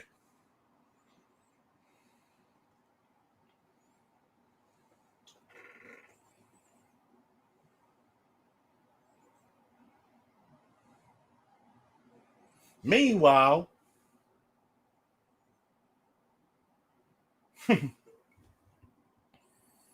what's up, LAPD SWAT? Study warfare, warfighting, Shaka Zulu, Genghis Khan, General Ivan, Rommel. But see, it's corny to study. It's corny to be educated with trades and or education with a college degree. According to women, why? Because they'll take it before you. Be the corny nigga. You know what a corny nigga really means? Corny nigga really means you're too advanced for me intellectually. You see things I can't perceive. You see a children's book from a comic book, I see a world of possible opportunities to create. I could read a Captain America book, but guess what? That might inspire me to go use what? CRISPR to invent the real life version of the super soldier serum. You may see me with a Superman book and say that's children's shit, but that might inspire me to go protect people. You may see me with an Iron Man book, the Invincible Iron Man book, the original and current title was called. But guess what? I might create some type of Iron Man legs to make people walk again who never even took steps.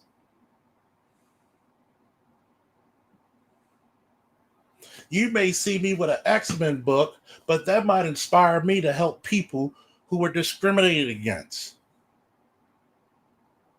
I'd rather be corny because I can see into the future.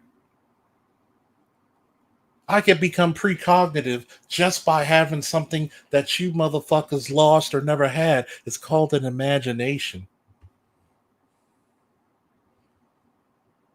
Oh, let's not get started with that shit, folks.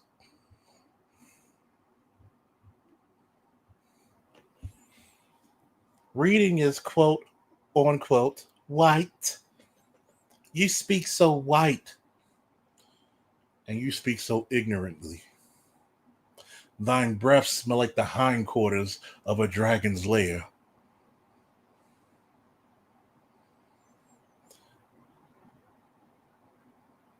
The smell of thine armor undergarments will quench the thirst of a dying star.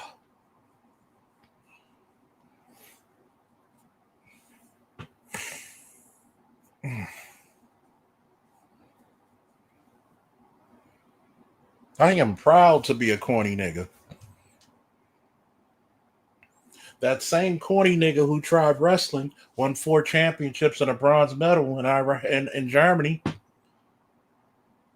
That same corny nigga was the best athlete in his generation.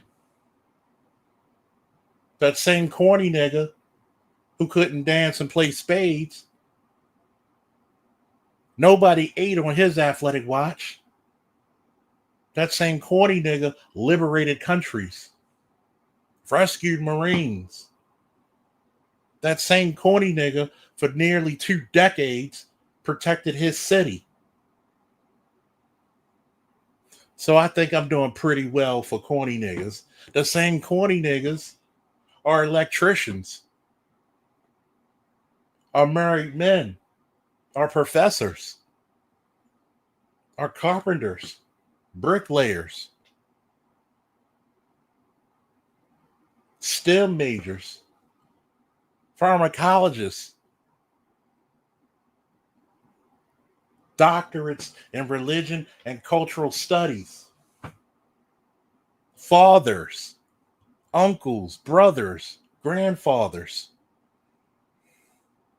Them same corny niggas kept your bullshit ass community together like Velcro and fucking super glue.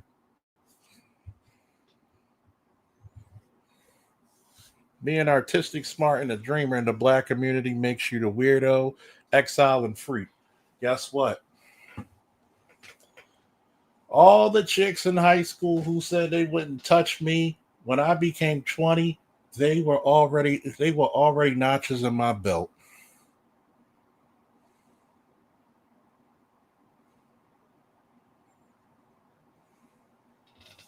The same chicks who called me corny in high school, I was running through them in my 20s and 30s like X-Lax.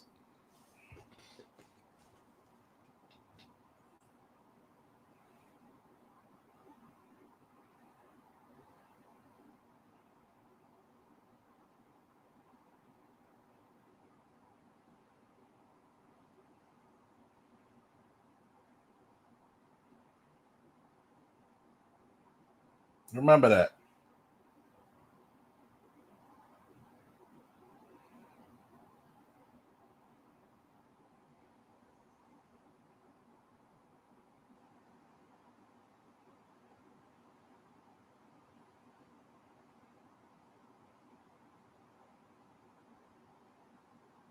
The same corny niggas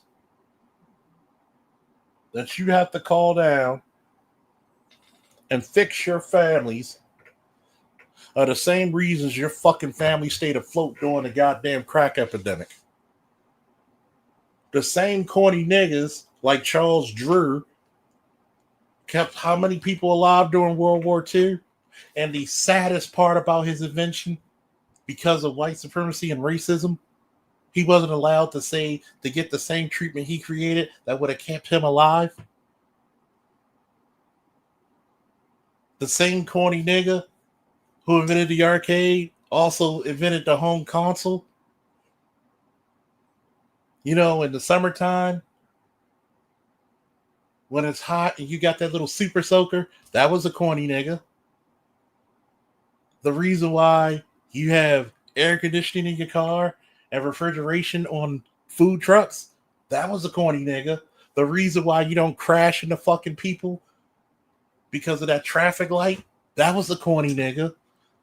Oh, by the way, a corny nigga was the architect of the entire fucking nation's capital. A corny nigga was the first person to kill and die for this country, right?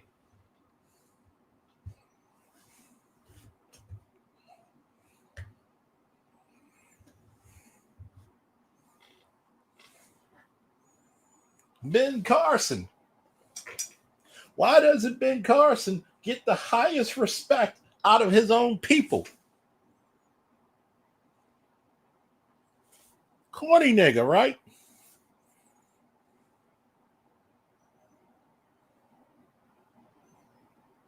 But we don't call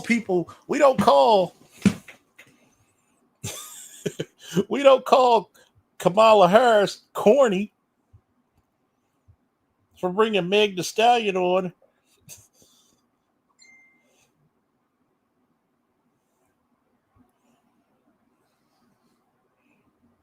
Watch the great performance of General Zod in The Man of Steel. Of course, because Man of Steel is a fucking classic. So much can be learned. How many times have I told y'all that? Oh, Art New Style. Speaking of corny niggas, been around the world and know many different languages, teach many different students of many different cultures, met many different celebrities. Corny nigga. Professor in college. 10-year teacher at high school. Corny nigga, right? Had about 2 or 3 generations under his belt. All right? Corny nigga.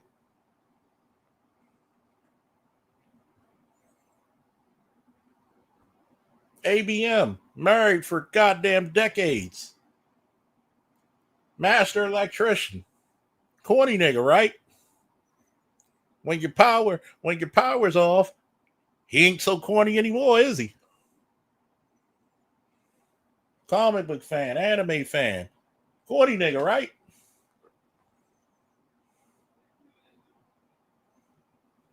Lost. Got a STEM degree. Does MMA Brazilian Jiu Jitsu. Graduated from a HBCU. Corny nigga, right?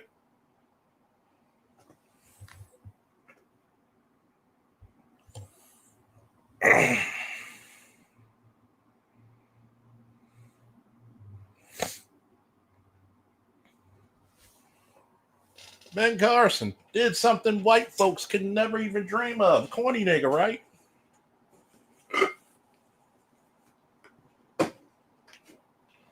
Condoleezza Rice. Corny, right? Black women would have had me sold if they would have championed her.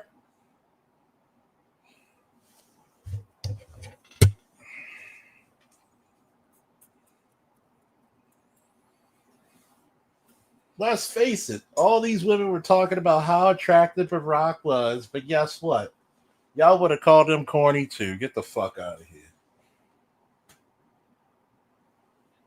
It's the corny nigga Olympics, and we win gold. And like McDonald's say, I'm loving it.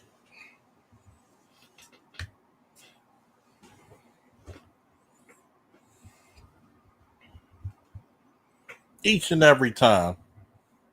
Corny nigga. Corny nigga. Never be afraid to be corny. You know why? Corny nigga is really called what? A nigga they can't comprehend.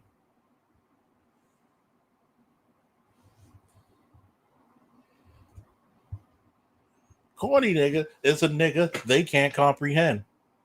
They can't capture the essence. It is okay to be corny. It is okay not to think like everybody else.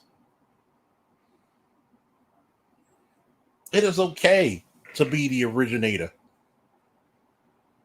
Look at everybody in Baltimore. All you niggas dressed. How the fuck you get caught by the police if all you look the goddamn same? Number one, that's how bad of a criminal element you are. Number two, I remember going out. And I would go out to like, what was that? Iguana Cantina Club Mate, whatever the fuck they called it at the time. Nice little lounge. I will wear a vest and a shirt and a tie. Some slacks. I hear all the dudes saying, oh, amen. We got church early, man. But guess what? I ain't give a fuck about them niggas. Because their bitches were complimenting me.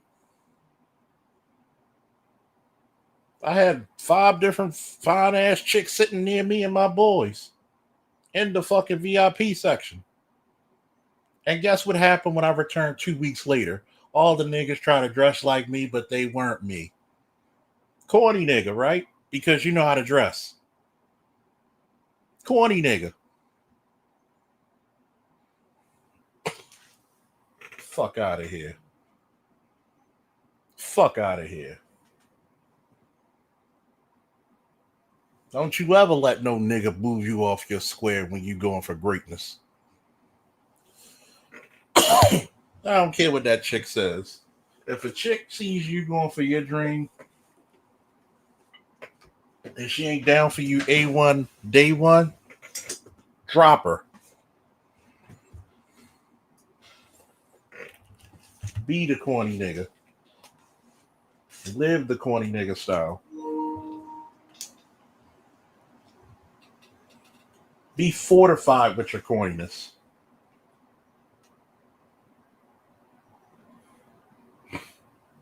Be okay with it.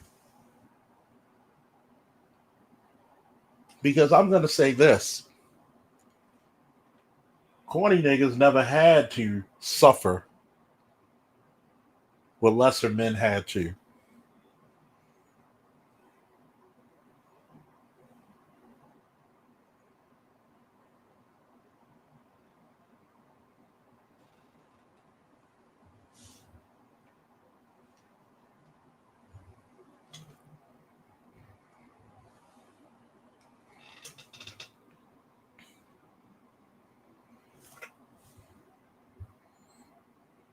Don't forget, the corny nigga that drive the M1 Abrams and fly the F-15 and the F-22. And yeah. ABM, ladies and gentlemen, ABM. What's up, baby? What's good, man? What you think about today's show? I think, well, first of all, congratulations to Jordan. He got the Oscar and shit. Really? I'm sure. Corny nigga, right? Corny nigga, right? I'm sure there's going to be if I was so inclined to look for some hate videos, I would find them. Something black male validation or something about toxic masculinity or some stupid shit, or they'll bring up something about that chick. What's that girl name? Everybody keep trying to act like he was so broken hearted about what's her name? Harvey. Oh, you talking about Lori Harvey? Yeah. Like, did he tell niggas he was so hurt by that bitch? Like, I don't get it. But anyway, he is not hurt about some goddamn Lori Harvey. Lori Harvey was a stepping stone to a dude like that. She was a pass around, bro. She been around the industry. Like, what the fuck? Pass around. She sacrificial lamb. That's how Steve Harvey got a lot of his deals. That man was not trying to wife that chick. No. And she was young on top of it. Because she's only 29. Yeah. Like, come on, man. She was a good time, not a long one. And as far as everything else, man, I mean, yeah, you spot on, man. It's other shit to worry about right now. Yeah. Worried about some motherfuckers worried about. We're on the cusp of fucking crazy shit right now. And niggas worried about trying to fucking fuck a ratchet bitch. Like, Doug, I mean, how many times have you heard me say that shit? Like, yo, these niggas just stay on the conversation. They don't want to let this dick and pussy conversation go for shit.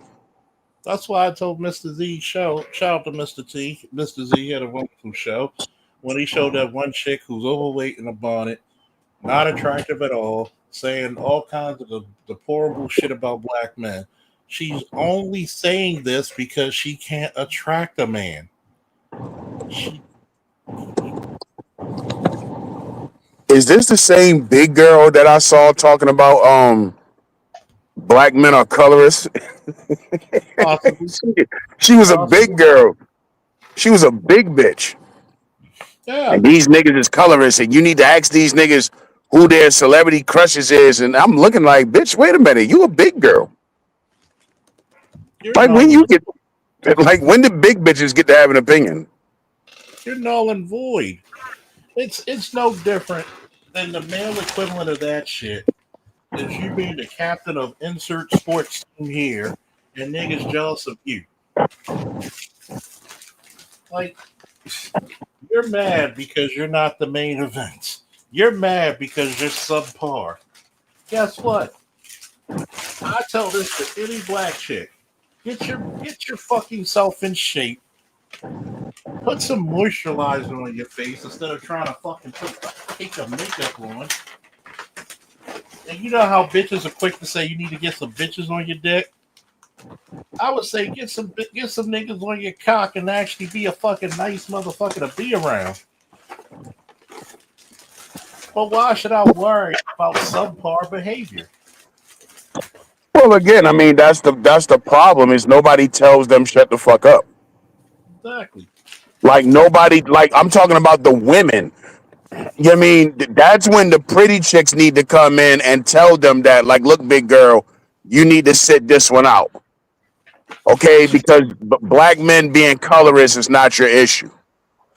It's the fact that you're hideous. Let's just talk about it. You're overweight. You're insufferable. You're built like a Spider-Man villain.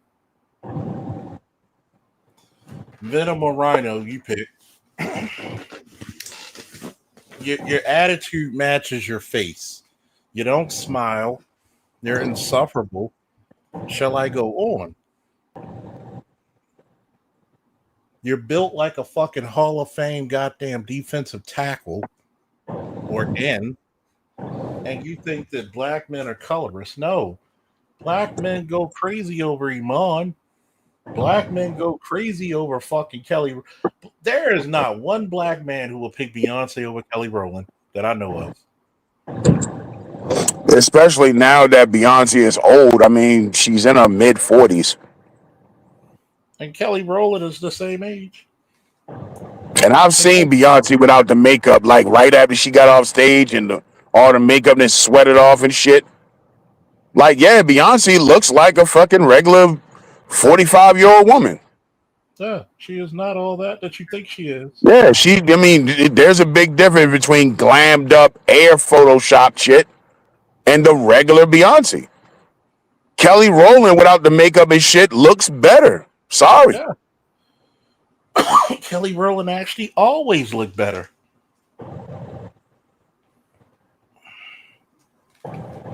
So, if anything, if you want to talk about it, has any black man said Angela Bassett was ugly? She's never. Dark-skinned. I check. She's in her 60s. Well, like I said a long time ago, you talk about dark skinned chicks. Naomi Campbell was fine as shit in her day. She's old now, but 90s, 2000s, Naomi Campbell was fine as fuck. Yeah. Like, stop giving me this dark skin excuse.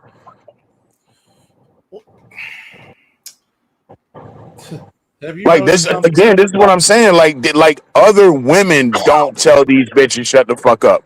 It's like the big girl that I saw Valentine's Day. She making videos talking about, you know, you don't need these niggas. You know, I bought my own rose petals, and she held up a bag of pre-plucked rose petals, and I'm like, what are you gonna do with that, big girl? What you gonna sprinkle them over the bed and pull out your vibrator? Like, what the fuck? And again, this is a big bitch. Yeah. Why are big girls joining the conversation? Where's the other chicks to tell these bitches shut the fuck up? Sis, sit this one out. You big. Nobody likes you, my dude. Like, it's crazy shit. And it's sick because the mentality of this is that, you know, let's talk about another famous back in the day, Judy Priest. Yeah. Let's look at. But here's the crazy part about being colorist. There's plenty of badass dark skinned chicks. Hence bad, hence beautiful, hence elegant. If we went back to the fucking 90s, which was probably the golden era of young black teen male, like teenage boys in the 90s, you had a wide selection of, you know what I mean, TV show crushes. And they were all brown skinned chicks. Ashley Banks from Fresh Prince, Oh my Laura god. Winslow from Yep. Family Matters, fucking what's her And name Myra. from Good Times? Oh, Was it Bernadette Thelma? I stands. think. Bernadette stands. Oh, you know she Yeah, kissed me back at the Stone Soul picnic when I was detailed there. bro. Like you had your pick. None of these bitches was red bones, by the way. None of them. Matter of Shorty fact, from In Your House, the LL Cool J show, In Your House, that yeah. chick, they were all brown skinned chicks. Where is the colorist shit coming from? Remember When did this everybody? start? Remember when niggas were crazy about Holly Robinson? Nigga, I remember 21 Jump Street, Holly Robinson. Yeah, 21 Jump Street. When what's his name got his start? Um, what's his name? Who played the fucking Pirates of the Caribbean? Oh, you talking about Johnny Johnny Depp? Depp got his start in that shit. I remember 21 Jump Street. So a lot of niggas forgot. And trust me, explain to niggas how bad Holly Robinson was in that motherfucker. Holly Robinson was the shit at one point. Yeah. She's never gained weight. She's always been skinny. Like she's skinny. She always been slim as fuck. Still to this day. Fucking what's her name? What's the damn show? Saved by the Bell. Oh yeah. Stacey Dash. Niggas talking about Stacey Dash and nigga, we had Lisa Turtle. Yeah. From Saved by the Bell. All of the black, fine ass black chicks on TV coming up in the 90s, they was all brown skin. Matter of fact, let's go back to Martin. More niggas were checking out Pam than Gina any day. Facts. But we want to talk about colorism. Go.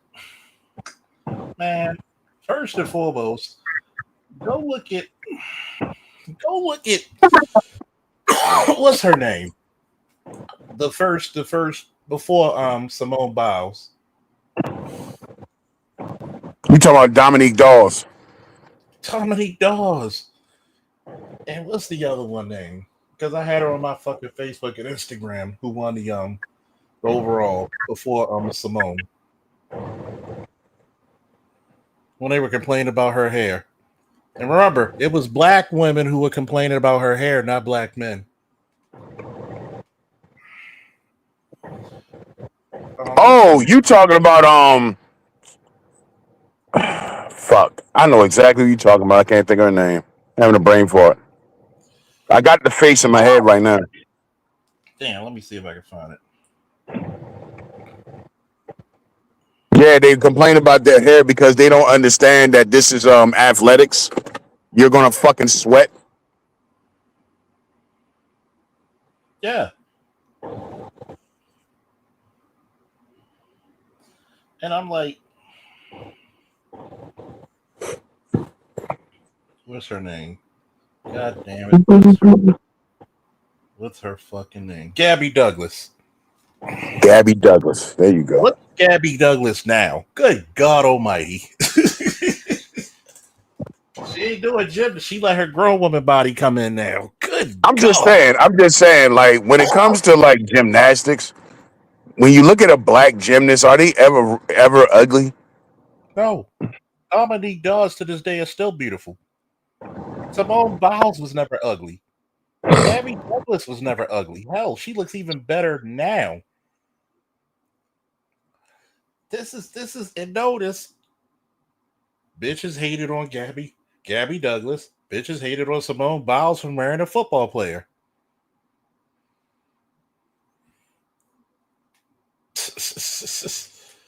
Go real quick and Google a picture of Gabby Douglas right now, especially the one where she's sitting in a truck. Good God. Good God.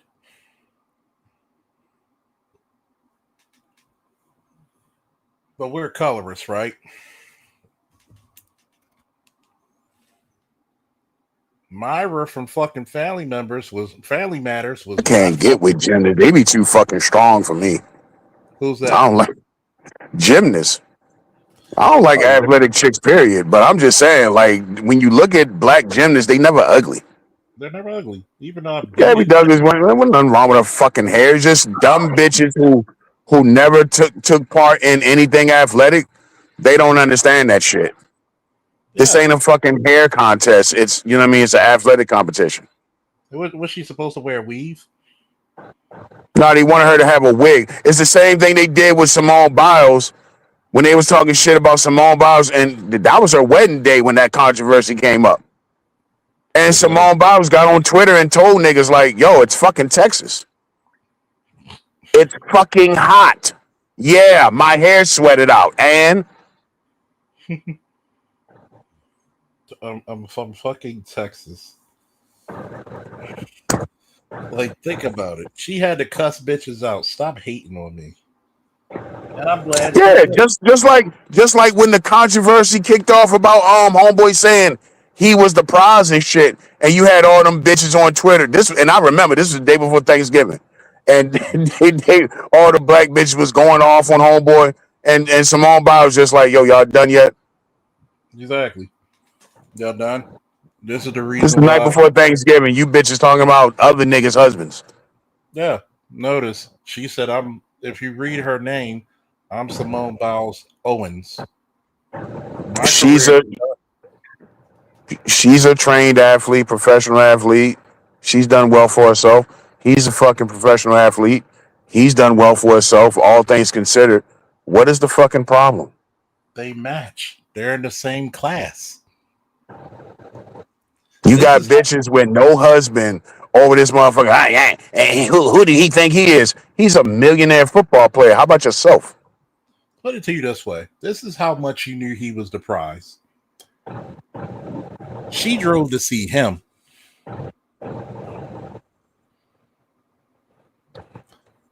When you saw the interview, she was enamored. She was there. She was enamored. When you see her, does she look like she holds that motherfucker up like she found a fucking Ark of the Covenant? I She know mean, what why not? she know what she got. Why are you the prize? Because she knows goddamn well that motherfucker could get any woman he want in that goddamn stadium. And this is the thing that pissed me off with a lot of chicks. They talk about these broads as if you're a fan of the sport. You don't watch gymnastics. No. You don't watch tennis. If you look at the majority of black chicks, the majority of black chicks are what? Out of shape. I date chicks in shape. I date chicks who are athletes because one, they're fun. Two, they tend to stay in shape. It's like I told my ex before I got off the phone with her, I did 100 sit ups, 4 sets of 25, then some weightlifting. What the fuck I look like dating a bitch that's obese? If I met you and brought a 300-pound chick with me, you would think less of me. You'd be like, yo, what's wrong with yourself? So your ego. And people be like, well, you should be ashamed if you. No, we need to really say this. And I'm not saying that it's something wrong with a woman with some weight. If she had your kids, yeah, I expect her to have some weight. But here's the excuse breaker right here. Shout out to my boy. He knows who he is. His wife, who's 47, I believe, right now, had their last daughter when she was 42, 43. She lost so much weight after the fucking pregnancy, I didn't recognize her at the fucking cookout. I was like, whoa, whoa, whoa, whoa, whoa. I was like, yo, how the fuck are you closer to 50 than 40 and you're doing something that 20-year-old bitches can't do? Because, back in the day, because, we came up in that day where a chick had a baby, her grown woman body kicked in. She was boom. If she was skinny and she had a baby, ping, ping, ping, ping, pow. She had breast, titties, no waist. Nowadays, you get a skinny chick don't even have to have a baby. She go through early menopause and blow up, and she got to go through your steps sideways.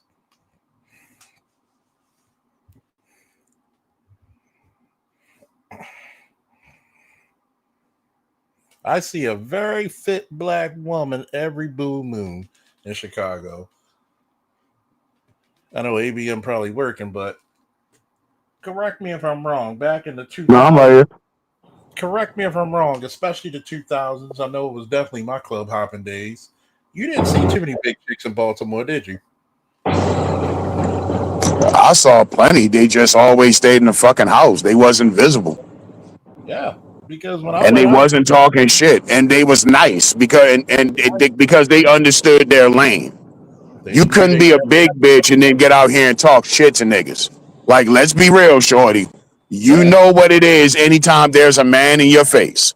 And in fact, big chicks have always been known to be easy. yeah, I mean, again, they can't play hard to get. Like, think about it. Think about the last few times you was out on a date with a chick. You in a restaurant. Did you see a lot of big bitches in there? too many. Nobody dates big girls. And I'm simply listen, and I know I got my work to do. I told you I'm on my weight loss shit right now and all that. But Yeah, I don't run my mouth and I don't, you know what I mean? I don't put myself out there like that. yeah, Social media has made everybody just it's one big club now.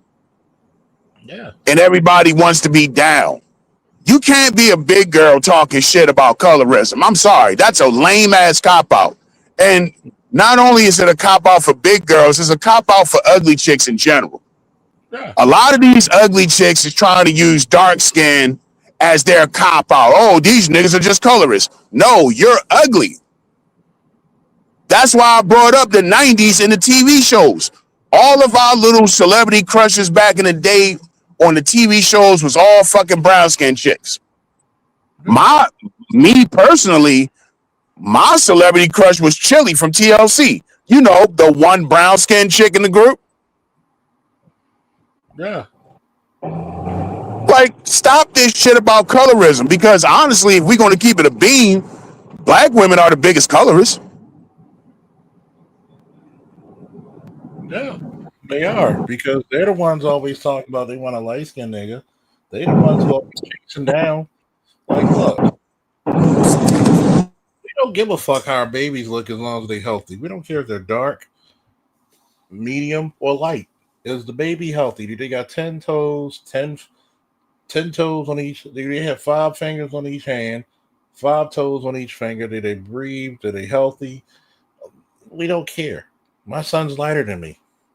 His mom's complexion, my dad's complexion, my brother's complexion. My mom, I get my complexion from my mom. Guess what? My sister's lighter than any of us. We don't do colorism in my family. At least my section of the family, we don't. And guess what? When other parts of the family try to be colorism and talk about my darkness when we were little, my father and my mother jumped in their asses like nothing else, like a thunderbolt. We don't play that shit here. Say that shit again. We gone. We don't do that colorism shit. But guess what? How many of them want a nigga with light eyes?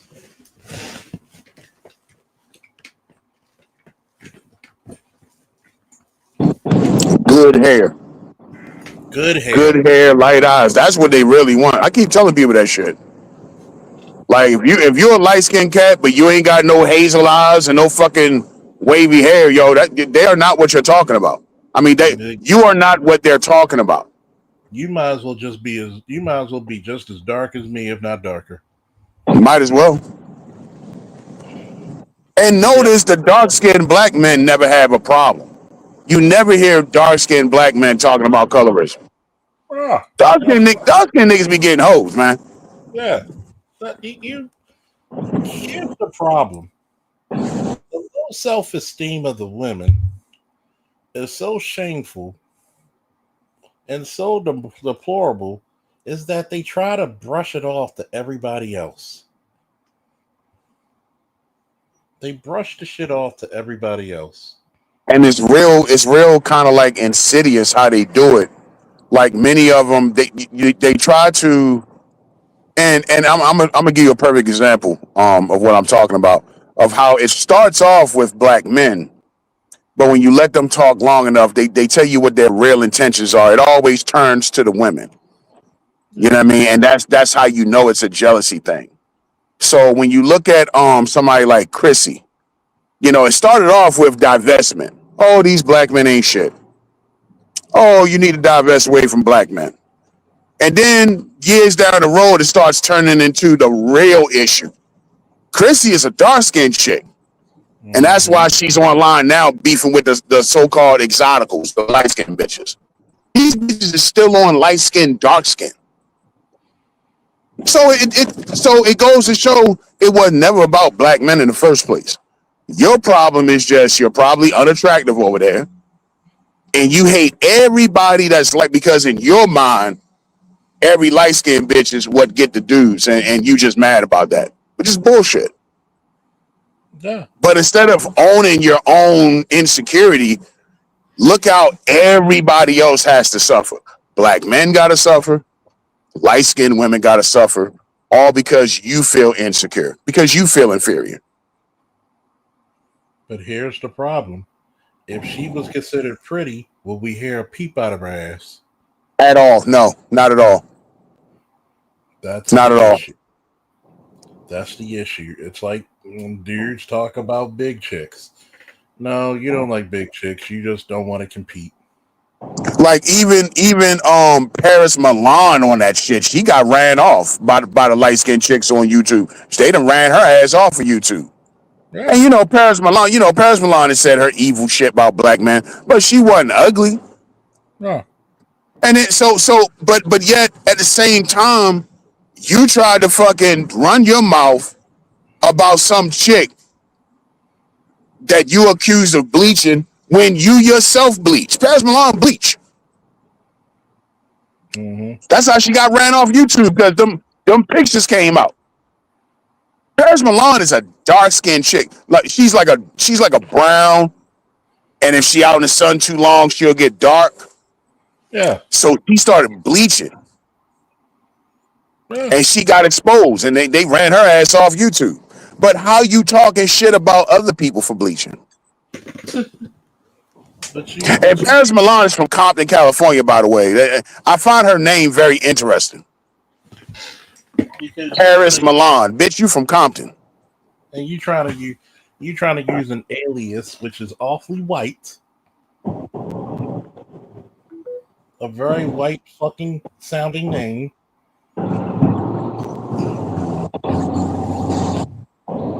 And she married a black guy, by the way. But she has such hatred for black men. Yeah. So that goes to show it's nothing but a grift. She don't really hate black men. It was just a grift to get YouTube dollars. And then she had to come out and tell people that she was married to a black guy because some broad she was beefing with on YouTube threatened to expose her. So she finally just came out and told everybody. Like, all these bitches be fucking fake. And again, nobody tells them to shut the fuck up. Nobody anywhere ever comes out and tells them to shut the fuck up. No. No, not even close. And this is the problem with black women. You let the wrong type of women speak for you. And why?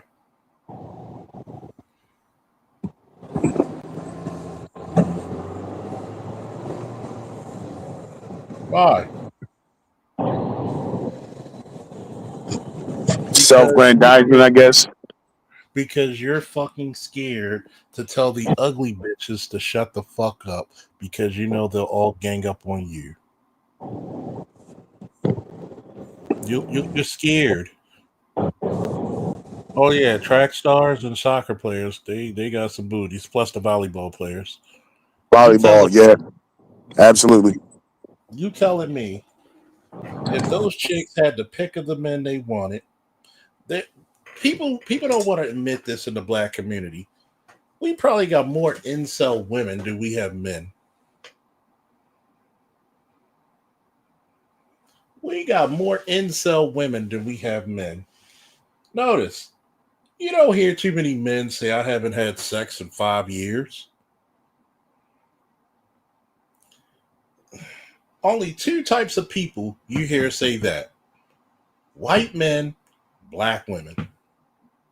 You know, it's funny you say that. I was thinking about that the other day. When you hear these chicks, like it's always women. They can't wait to tell you that I'm celibate. You never hear men saying no shit like that. At least not black men. No, But these broads can't wait to tell you they celibate and shit. It's like, why is that something to announce to everybody? no,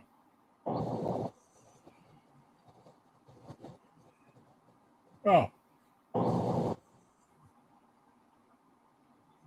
Because you got ran through your entire life. Because let's face it, most of these broads they start off early. They start off when they kids. Mm-hmm. So you've been getting rammed since about 14, 15 years old, and now By the you're time 33. by the time you were 25, 27, your pussy shot like a fucking tire with no fucking treads. Then on top of it is the toys and there's all this other shit. So now you're 33 and you want to talk about your celibate? Like, ho, nobody cares. No. It's like you're trying to buy that back. You know what I mean? It's like you're trying to somehow convince everybody that you're not really a hoe. Like, nah, yo, you're a hoe. Then that's why you're talking that celibate shit. Yeah. You That's why gotta you make it. can't wait to tell somebody that I'm celibate. Like, who the fuck? Like, nobody asked you. Yeah. You know why? Because a lot of times people don't want to talk about that the reason why they taking all that time off is because they too busy sticking telephone poles up their cooch and they gotta wait for that shit to heal. And it's disgusting. It's the overstimulation. I mean, like I said, you've been getting rammed since you was a kid. I heard Faith Evans said she was on Drink Champs and she was talking about she don't get nothing out of sex no more. And I'm like, yeah, You've been I passed bet you around. fucking don't because most broads and Faith is older than me. Faith probably like around 50. Like, Yeah. yeah, I bet you are used the fuck up Ooh, because that's 52. all you did with your youth. And that's a 52. serious problem with black women in America. Black women in America put way too much emphasis on getting fucked. Mm-hmm. No other race of woman does it but them. 52 years old. Good God Almighty. Yeah, she was on Drink Champs when she said that shit. So again, from 14 to 50, yeah, I bet you don't feel nothing down there. I bet you don't get nothing out of it no more. Yeah, because that's all you did from the time you was probably 14 going up to damn near 40. And let's talk about this, right? I remember reading about most women don't get orgasms. Of course not, because you number one, you have this big misconception about sex. Y'all think that everything you got is a lot of women look at porn probably more than men at this point. You talking about it's like watching the NFL. The athletes you see on the NFL are not the average man walking the street. Same thing with porno. They're not the average man. You're not going to run into so many of those guys. So, that being said, your mind is already fixated on a certain thing. Once again, 14 years old, who's she fucking? Somebody much older than her, which means she's getting plowed through. She's broken up. This is the reason why they said A woman's supposed to fucking do it after she married. You can't miss what you never had, right? Just like one of my friends talked about, she talked about her married friend. They've been married for 22 years, but she just now stopped cheating on her husband because the only reason she stopped cheating because in case he wanted a divorce, she doesn't want him to have anything on her. But this man was getting deployed, but yet you couldn't respect him not to stop cheating. That means your friend was a hoe. I told her that. Your friend was a hoe. She's always been a hoe. He never should have got married. He was the dummy who actually got her pregnant. She was a pass around. That's what it was. I told her straight up. She was a hoe. A hoe's gonna cheat on her husband. Y'all don't. If a chick's gonna cheat on her husband for 22 years, especially if he's in the military deployment, you can't wait a year. You can't wait 6 months. You can't play with your toys. That just tells me you were a hoe.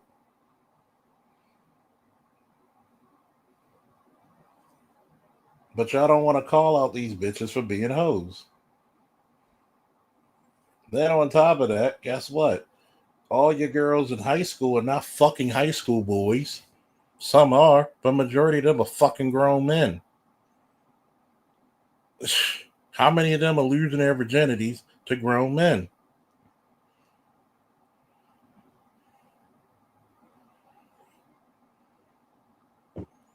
Facts. And you thinking about a fully grown man penis size inside of a fucking 16, 15, 16-year-old girl, unfortunately.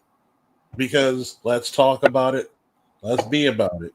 How many of these girls go out chasing? We don't want to talk about girls. We always want to talk about how sexualized boys, just like this one dumb broad. I said, how is it that all these men are predators, but yet every time you see a single mother home, that's where you're 5 times more likely to be abused physically or sexually. You don't talk about the mothers trying to fuck their sons. You don't talk about how the mother's friends fuck her sons. You don't talk about how the teachers fuck the sons. But you only care about the girls. That's all you care about. You go around trying to talk about you rather have good sex than a good man. Every Yeah. sex every sex event is not supposed to make you fucking have 30 orgasms. And it's like talking to a tree. I mean, you can't get them to understand that. No other race of woman in this country puts that much onus on getting fucked other than black women. And that's how black women choose their men. Who fucks them good? That's why we Yeah. always that's why I'm so sick of the conversation because we always got to play this game as if nobody can understand this.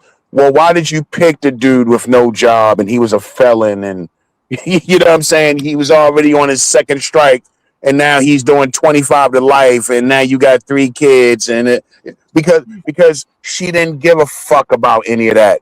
He fucked her good. I called it. That's why she chose him. I call it all the time. You have any man will do doctrine in the black community. Any man will do. You heard the story of the bitch on TikTok. Thank God for social media because you bitches can't hold water. It's like a confessional. Yeah. She talks about going to go meeting a guy on his prison pen pal, meeting up with him, visiting him in jail. First time she sees him, there was a fight broken out, and they sneak into the bathroom. He busts all up in her.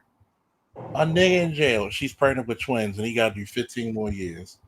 You dumb Yeah. bitches. You Yeah. dumb bitches. And this is the reason why I said know the difference between a lady, a woman, and a bitch. They You get women women have a very strict template for what they want from a man, And black women are no different in that capacity. And that's what the average black woman wants. They want to feel like they being fucked by some street dude, some gangbanger. That's what they They want. want, And want it's some. all about making them come. It's all about how many times they're gonna fucking bust a nut. And that's it. That's the only criteria they have. And They baby be there. half of them don't even want to get fucked good by just a regular dude with a regular job.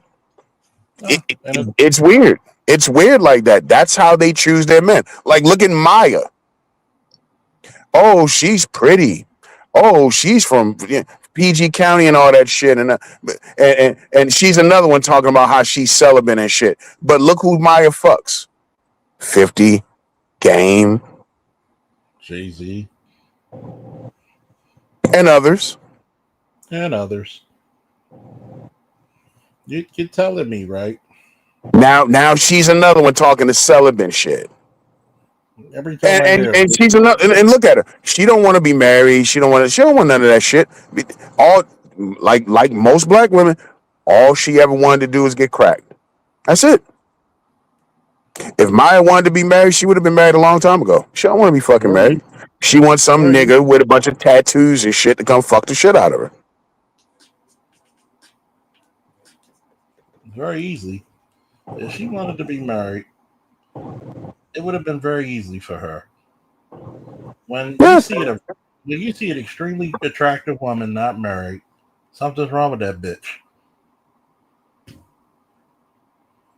Something is wrong with that bitch.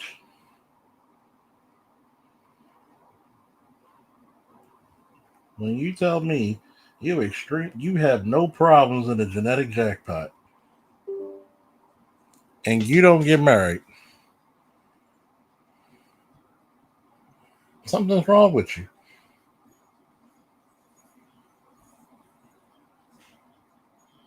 Something got to be goddamn wrong with you.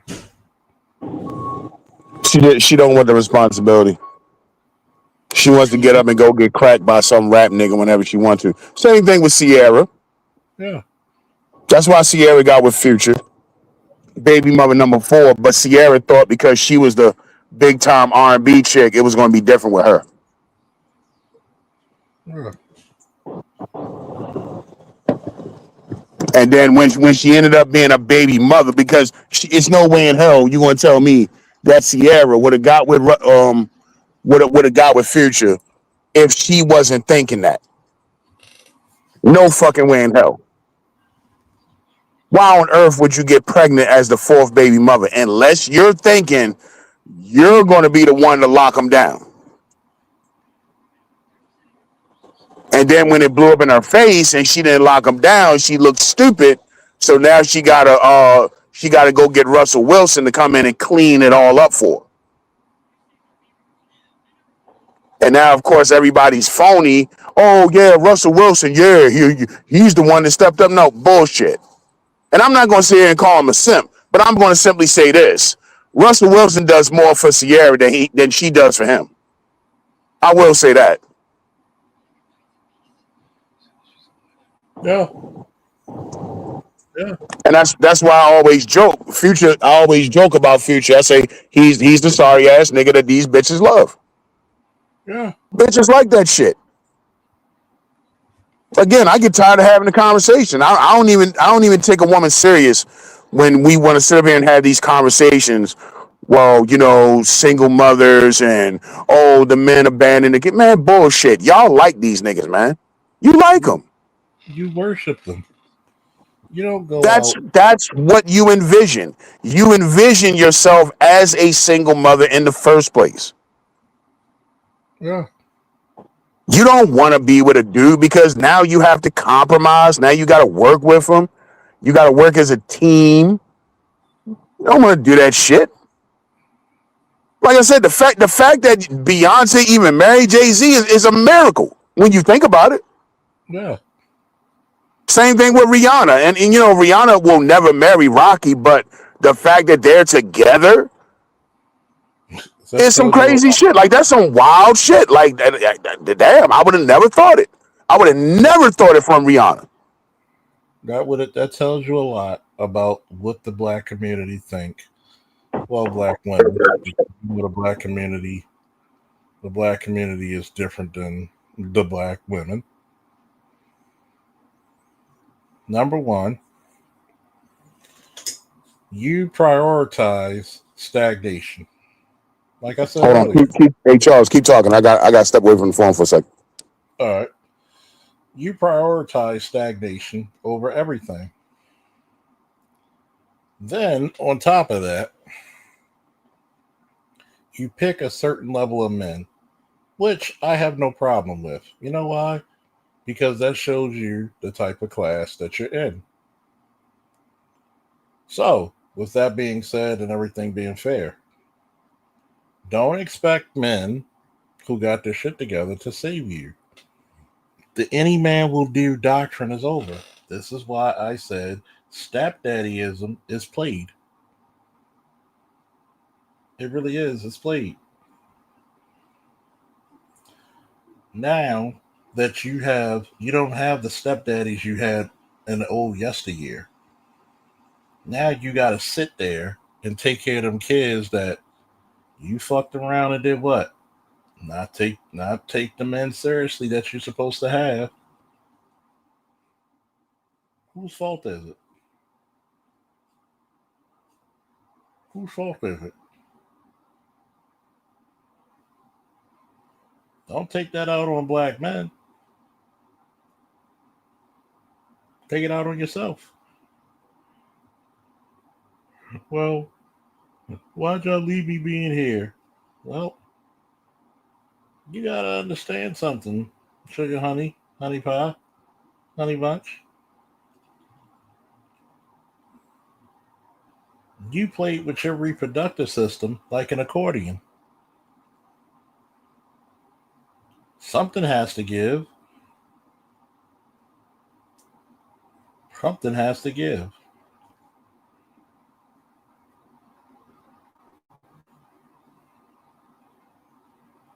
But you don't like to hear this shit. Why? Because that's going to make you look really, really fucked up in the game. Oh, wow. Yeah, you should look fucked up in the game because you're disgusting.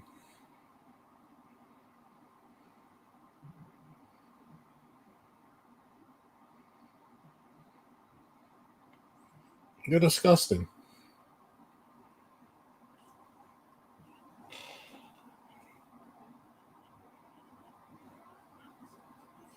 And then on top of that, you want to blame all the black men when you could have had the best of black men at some point.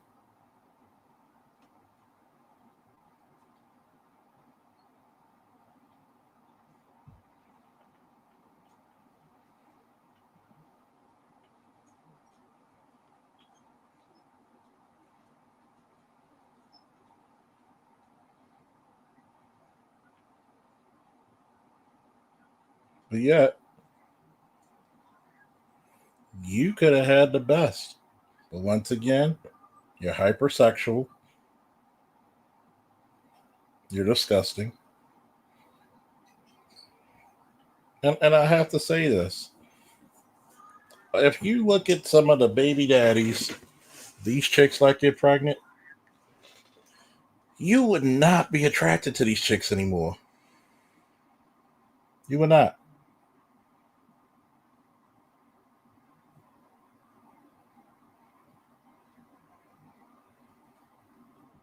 You would not.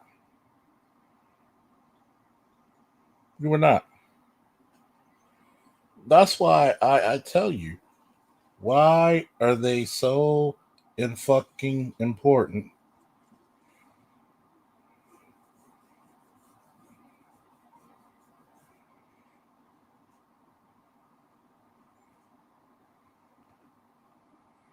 Why? The same way white America doesn't understand your plight and give a fuck. Guess what? You don't need us. You shouldn't be taken.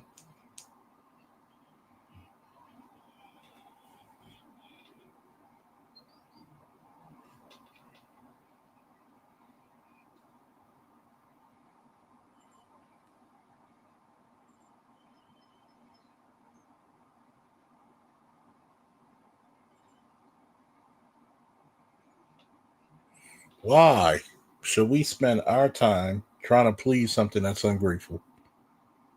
I'll ask that again.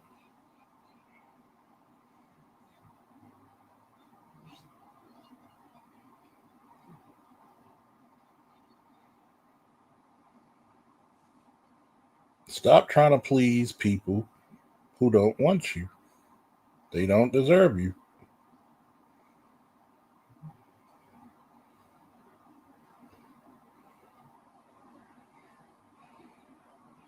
The saddest part about it is what? These are the same people that will plot against you. What's up, Mr. GQ? Landon, most fit. These are the same people that plot against you when they have no other options.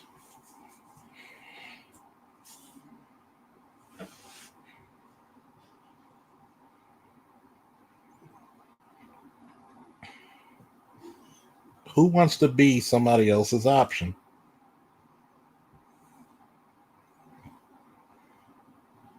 Who want to be somebody's last option, man? Stop taking that type of abuse. We're gonna be somebody's last option? Fuck no.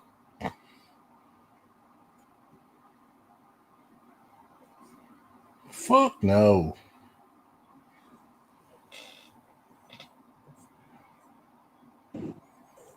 There's two types of men in the world. It's the men you're crazy about, then it's the men you marry. Exactly. I got that was from a movie I seen in the 90s. And that's some true Yeah. shit. Yeah. Most of these women are not attracted to you. No. You're their last hope. That's why I was having a conversation with my buddy last week, and I was telling him that I said most women are not attracted to most men. Yeah. Yeah, you have your men out here that can do better than others, but for the most part, if you lined up 10 women, like the balloon game demonstrates this. Mm-hmm. The average man, you're not attractive to the average woman. Yeah. And I want you to think about this, man, which is so sad. I, I want you to think about this shit, and what makes it even sadder is that you look at black men, you have to be, and this is why I'm really big on black women getting their weight issues under control.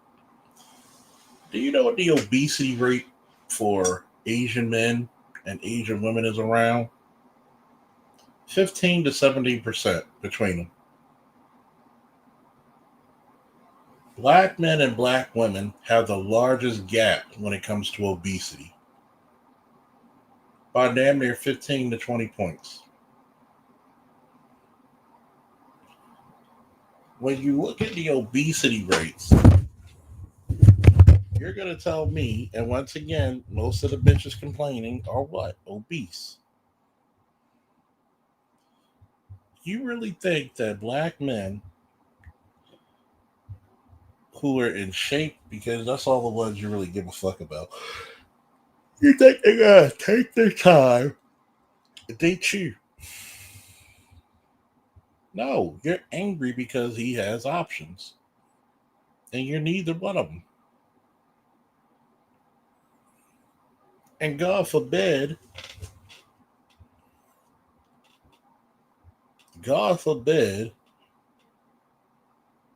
you know that you could have done something about this years ago. And for the chicks who do get married who are obese, they're usually by what? Jailbirds.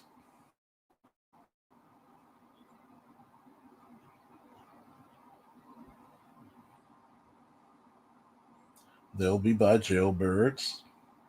They'll be by lesser men. And the fucked up part about it is, it's like, look,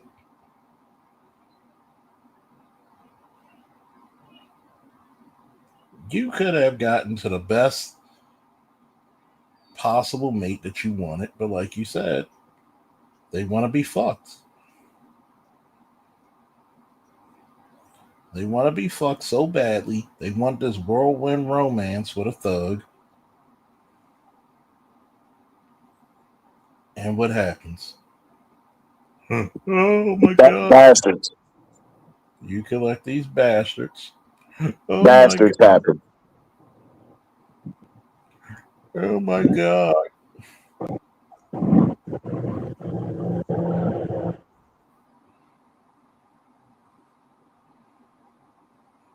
Oh my god. Yeah. Don't call God. Call who you know.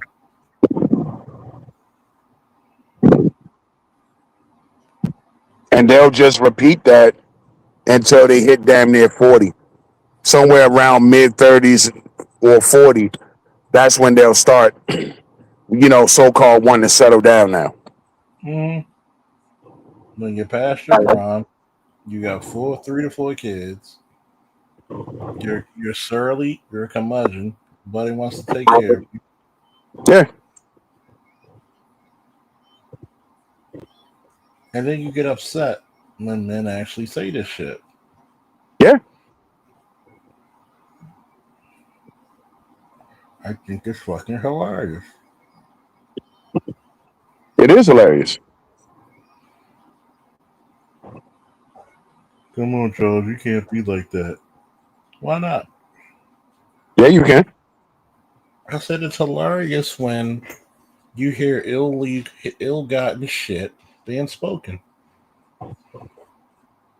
Stop feeling sorry for these broads. That's all. Would she like you? She never liked you before she needed you, right? We're looking at you, Boyce Watkins. Mm. Mm. You're What I probably just say. in every picture she's in with you. She's not smiling. She's not elated to be around you. She's looking at you like, "Ugh, I must have fucked up bad." But when she was with homeboy, she was all smiles.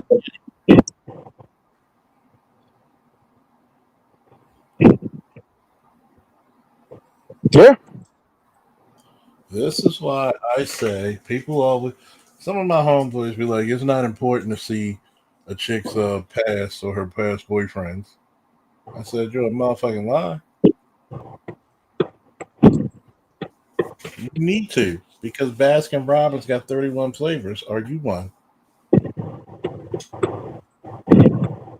If you don't check to see what type of men she like, you're gonna be boo boo the fool. Because guess what? What if she go cheat? What if that chick goes and she needs her thirst quenched by that nigga because she's imprinted on that nigga? Mm-hmm. Which often happens a lot. Yeah. If you're used to dating a guy like me, I could deal with it. Yeah, you're right, boss. Waited 20 goddamn years for a fucking reason.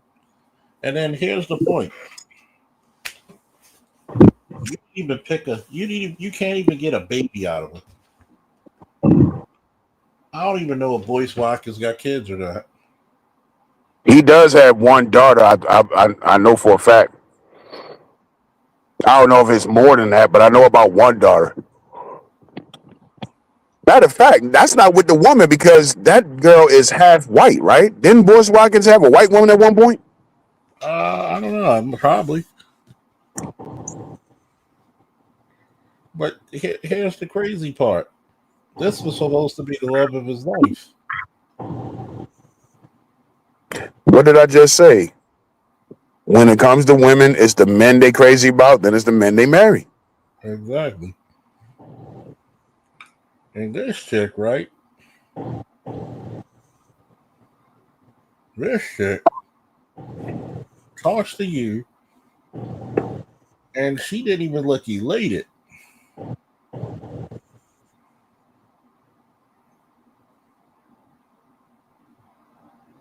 She didn't even look happy.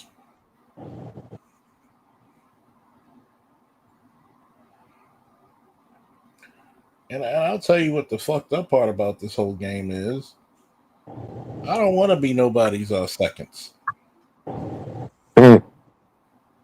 I don't want to be nobody's silver medal. Damn sure nobody's bronze. Mm.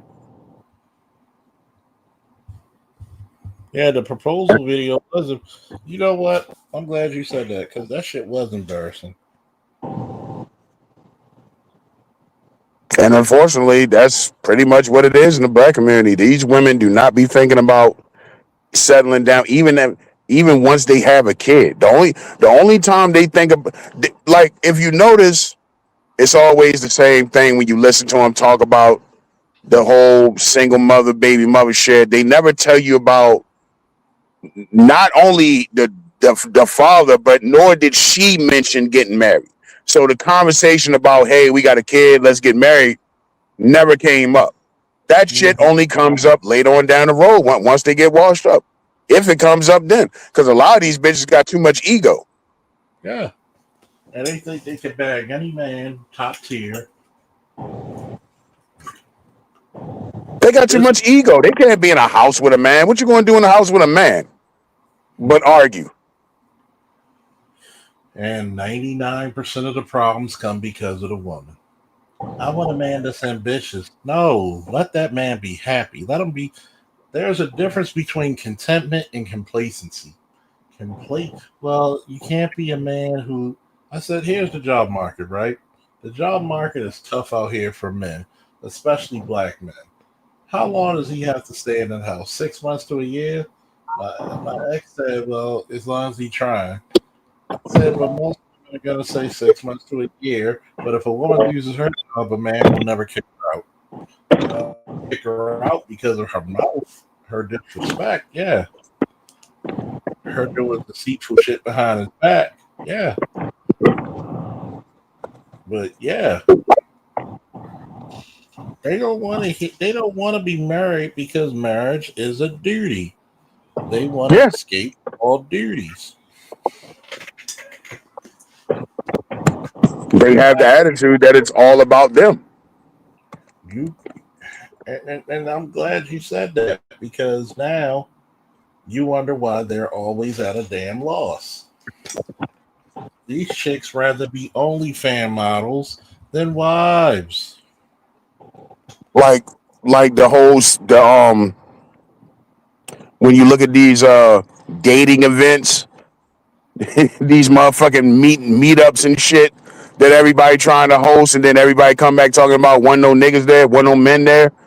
Like, yo, what do y'all not understand? Men ain't doing that shit. Men never wanted to go to shit like that. How do you? It's ridiculous. You need that in order to meet a man. You got all these fucking social media apps: Facebook, Twitter, Instagram, whatever the fuck, Snapchat. Then you got all the dating apps and shit, Tinder and all this bullshit. You motherfuckers got to fucking meet up. Well, what was the story last week about the church? The motherfucking church had a meet and greet. No dude showed up. There was like 1,000 chicks in there. Like, yo, you bitches are sad. Y'all can't meet men. How the fuck you pretty? You know why? Because men ain't having it. Y'all don't bring shit to the table. There's nothing there.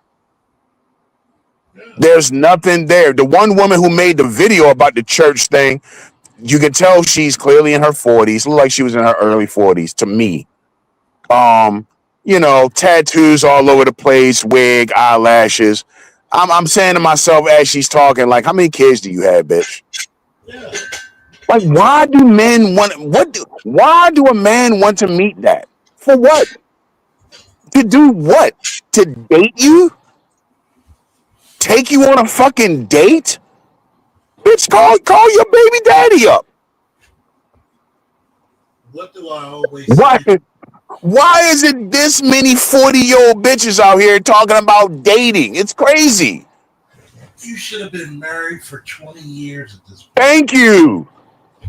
Most men at 40, once you start hitting 40 and up, most men, it's either one or two things. Either they never been married and they don't want it, or B, he's already been married and he's done with that shit. There's no need to date now. I'm not taking you on a fucking date. I might as well get back with my fucking wife if that's the case. Yeah, exactly. And, The and, fuck and I'm going on a date for? it's getting to the point, and I'll be 44 in a few weeks, April 1st. And I say to myself, my dude, I get 20 something year olds, 30 something year olds, 40 something year olds, even 50-year-olds hitting on me. I'm like, yo, chicks be like, well, you got to get your act together to get with me. I said, chick, do you know who the fuck you with? Do you know my capabilities? You're in your 40s. If a 20-year-old guy comes to you, that's because he thinks you're easy. You don't cost as much as you did in your 20s. I'm expensive. I got chicks willing to cook for me. There are not too many men around with any stature anymore in the game willing to fuck with you. And I say this with all humbleness. When you hit a certain age or get to a certain status, rules don't apply to you the same anymore. Rules don't apply. And what happens? A lot of you 40-year-old chicks trying to fucking preserve your pussy. I'm sorry. You don't come to a dude and you say you're 40 and you're waiting for marriage. You don't do that because it doesn't work. It does not work. You think a dude's going to wait for you? And let's be serious. Let's say if I do talk to a chick and it's nothing sexual. There's 2 or 3 other chicks I'm fucking. So for all you chicks who try to say I'm celibate, you're celibate doesn't mean he is. You could play that game of celibacy, but you know it's a losing game. It's not going to make... You can't play the virgin games if you're not a virgin. Am I making sense? You making damn good sense, especially when you got a fucking 17-year-old son. Exactly. It's like that. Them kids ain't gonna make me forget, bitch. Yeah. Okay. Especially if you have a kid, and it's doubled down when you have multiple children, and you want to talk about I'm celibate. If anything, if you want, how can I say this? Okay, I'm gonna go black pill for a minute. Do you mind, ABM? Go ahead, I'm listening. A lot of you motherfuckers don't want to talk about how a lot of those chicks back in the 80s and 90s got stepdaddies, because those moms back then fucked the shit out of those guys very early and very often. Oops. Oops. A lot of people don't want to hear the reason why their stepdaddy stayed with their mama for so long, because she fucked them quickly and often. You chicks do the ass backwards shit of trying to make a nigga wait for your pussy. You got a 17-year-old, 15-year-old, 12-year-old, and some reason you motherfuckers always got a 3-year-old. Some of you bitches got like kids that are like, y'all kids' ages are like goddamn. When all your children's age look like a fucking lottery ticket. 33, 14.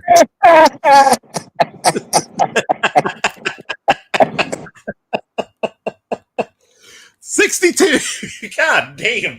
God damn. Dignity. Look like a goddamn lottery ticket or a Powerball. God damn. I will not be insulted by a bitch who the ages of her children look like a Powerball ticket, okay? I will not be. oh, oh shit. If you hear anybody in this space use that joke, you know who heard it. You know who made that shit first. Oh shit. And you're gonna tell me you celibate? Get the fuck out of here. If your kids look like the fucking United Nations, don't come to me and talk about celibacy, okay? Oh shit. Oh shit. Don't do that. That's just rude, my dude. Like, bro, that's just rude. That's just rude. It's disrespectful. And you're gonna try to use celibacy. Oh my god, this shit is so weak. And I tell them this not because I'm not cheering them. Yes, when you get a certain age, you need to throw pussy like Captain America throws his mighty shield. Sorry.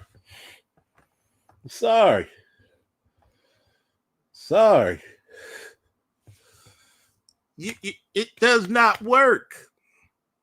But guess what? How many 38 and 45-year-old bitches are going to get their pussy snatched this spring and summer by a bunch of 21, 22, 25, the oldest niggas? But they want the 45 and 50-year-old niggas to pay their bills though. Yeah, you want the 40 and up crowd to date you. Mm-hmm. See, and again, it goes back to what I was saying in the very beginning about they put too much emphasis on sex. Mm-hmm. A lot of black women never get over that shit. Like it just keeps right on going. Yeah. It just keeps right on fucking going until they hit menopause. But It's like a lot of people don't understand the natural order of things. Mm-hmm. You're not meant to be out here fucking all these dudes. You're really not. And then the As bad as you know, and I understand how it sounds in the modern world. You know, oh, you're just misogynistic, nigga. And you know, you just want to control women's bodies, nigga. It's like, but you know what though? There's a fucking reason why prior to the 20th century, that's how it was. Yeah. I mean, really think about that. Prior to the 20th century, women didn't do this shit. Yeah. There's a reason for that. You let women, once the 20th century kicked in and you started letting women do what the fuck they want to do, now you have these problems. And now we got to have conversations about deadbeat dads and all that bullshit. It's like, and I always tell women this shit. It's like, yo, what society would you rather have? Would you rather have this society? Or would you rather have, like, for example, an Islamic society, like an Arab Islamic society in Saudi Arabia? Mm-hmm. You don't want that? Okay, so this is what the fuck you have now. You bitches get to make your own decisions, and you make terrible decisions, and now you have to fucking live with them. Yeah. And it's the same stupid shit all the time. You want somebody to come in and clean up your bad fucking decision. And going back to Sierra and Russell Wilson. Yeah. Like, you got to understand, that's an anomaly. And by the way, Russell said, bitch, you can't have sex. Then on top of that. Oh, I'm so glad you said that. I'm so glad you said that. Yeah, a lot of people don't remember that. Russell told Shorty, like, yo, look, how about we just hold off on the fucking for a while? Let's get to know each other. Why? Mm-hmm. Why did he tell her that? Because all Sierra ever knew is lay down and open her fucking legs. She didn't know nothing else. Yeah. All you knew was Bow Wow, Stoudemire, 50. Get fucked. That's all she ever knew. Get fucked. This is a lot of you niggas, and I'm glad you said that. A lot of niggas want to talk about pretty girls. You'd be surprised how many pretty girls get fucked. When you get a super pretty girl, here's the disappointment of it. It's like trying to throw a fucking hot dog down the Grand Canyon. I don't care how big you are. She's wasted. And think about it. Once again, the average age is what? 13, 14? And she's fucking 17, 18-year-olds? Because, you know, chicks have this natural what? This natural attraction to older men. And here's the part. Let's go from 14 all the way down to like what? 27. Because, you know, if she goes to college, you know she fucking. If she goes to the military, you know she's a slut.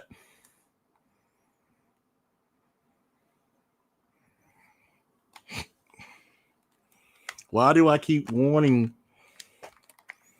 I keep warning people about military women. Why don't they listen?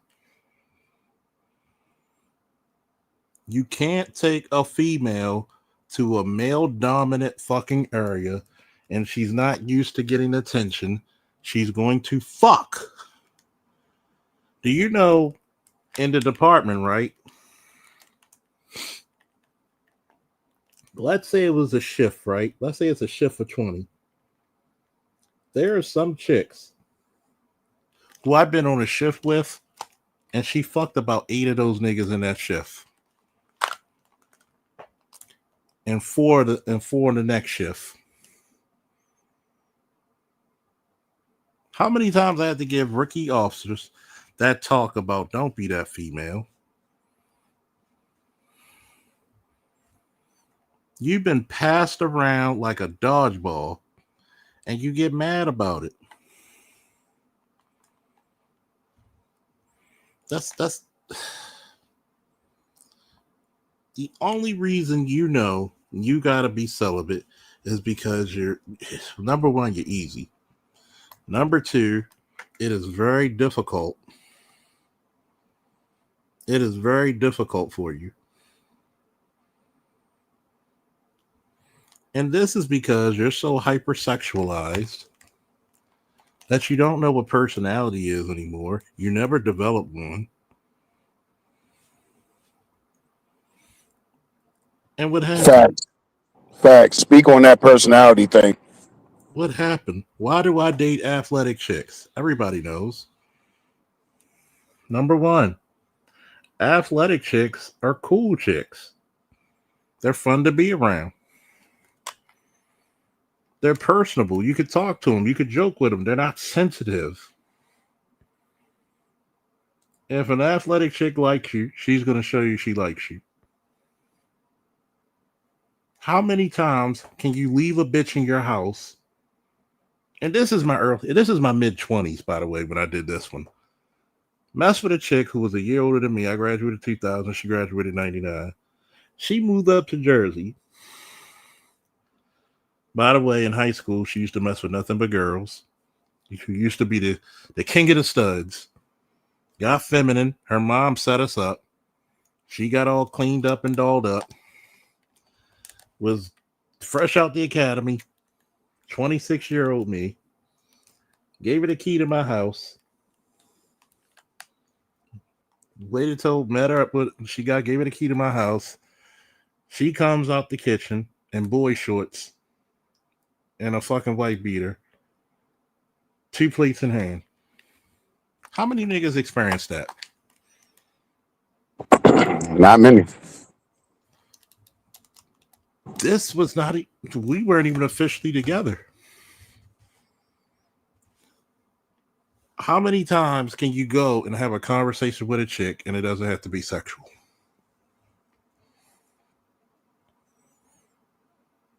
How many times you could go over a chick's house, enjoy the food, enjoy the drink, don't have to be sexual. Y'all actually enjoy each other's company, can have a conversation. Even if you have a disagreement, both sides can articulate the disagreement. Very few women are capable of that. Next is the personality. Why is she fun? She smiles. If you with a bitch who don't smile or regret smiling, get the fuck away from her. Find them, fuck them, and flee 'em. Remember that club mix? Find them, fuck them, and flee 'em. If she does not smile, she has a naturally negative disposition by default. You cannot afford to be around a woman who does not smile because when you're having a bad day, misery likes company. And guess who's miserable?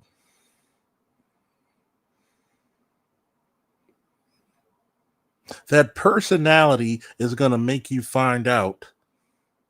And this is where a lot of you niggas need to put a fucking some bolts or a ratchet or some nuts and bolts to your dick. Tie that motherfucker up in a knot. Have a conversation with this chick to see if you like her. Not lust after her, like her. If I can't have a conversation, if we can't laugh within the first 15 minutes, if we can't be engaging, meaning it's not one-sided, you give, I give, you take, I take, it's not going to be a good relationship. Law said, had to sit down with one of the younger guys at the job, just graduated high school. His girl was going to Howard and had to explain to him it's over between them. Oh, man, she going to get fucked like bad credit. You know what type of fuck she's going to be lost? Your wife, your girlfriend, your car note, and the mortgage are all a month late. That type of fucked. Kind of like how homeboy had to learn from Cooking with Kaya. Yep. Dude, she's gone, bro. Yeah. Tell your boy she gone. Once she gets in them dorms and she goes to the first dorm party, and remember, she's 17, 18. Women have a natural attraction to older men, correct? Facts. She go see. Remember, she's dealing with high school niggas. Some of you high school niggas are not even in your grown man body yet.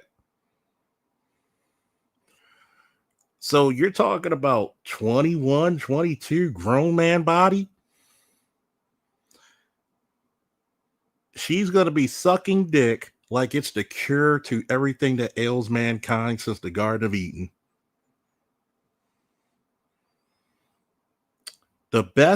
This is the best scenario he can do. That's your fuck buddy, spring break and summer break. That's it. She's no longer your girl. No, she's not going to be talking to him. Trust me. She's not even going to be looking. Fuck buddy, forget all that. She's gone. Mm-hmm.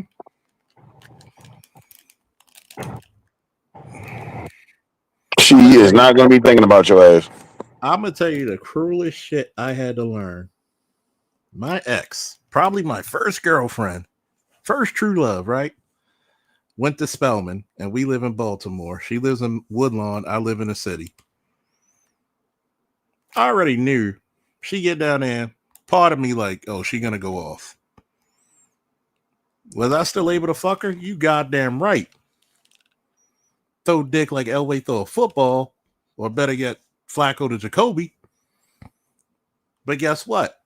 This is the difference between me and a lot of dudes. I already had a roster. I had a Hall of Fame and a rookie sensation in my back pocket. I'm sorry. People talk about, oh, you were cheating. You goddamn right I was. You talk about that level of testosterone. That level of testosterone in the military, cut like a bag of dope with waves. Fuck out of here. Man, shit. But in the back of my mind, I know she was gonna get her fuck on.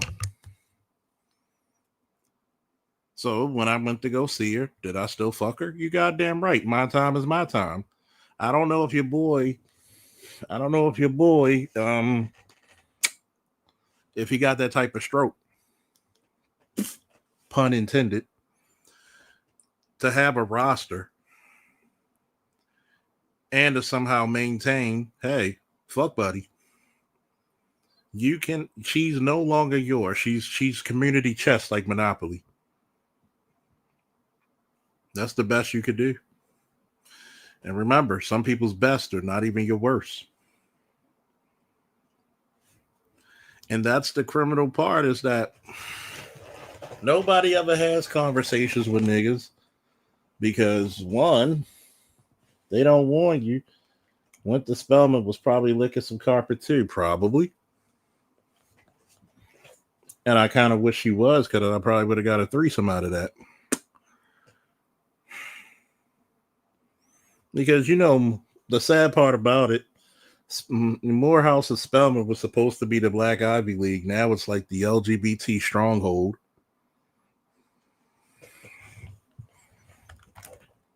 Just like Western and shit. More girls been turned out at Western than any other school. Oh, God. And this is the sad part for a lot of you folks, okay?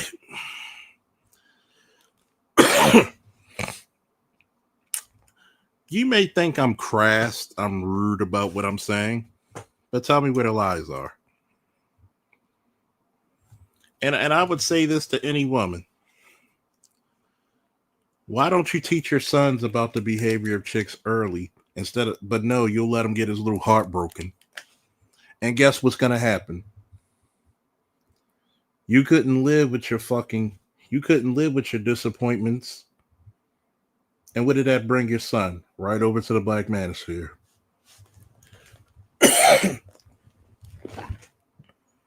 And then you wonder why he's all red pill the fuck up.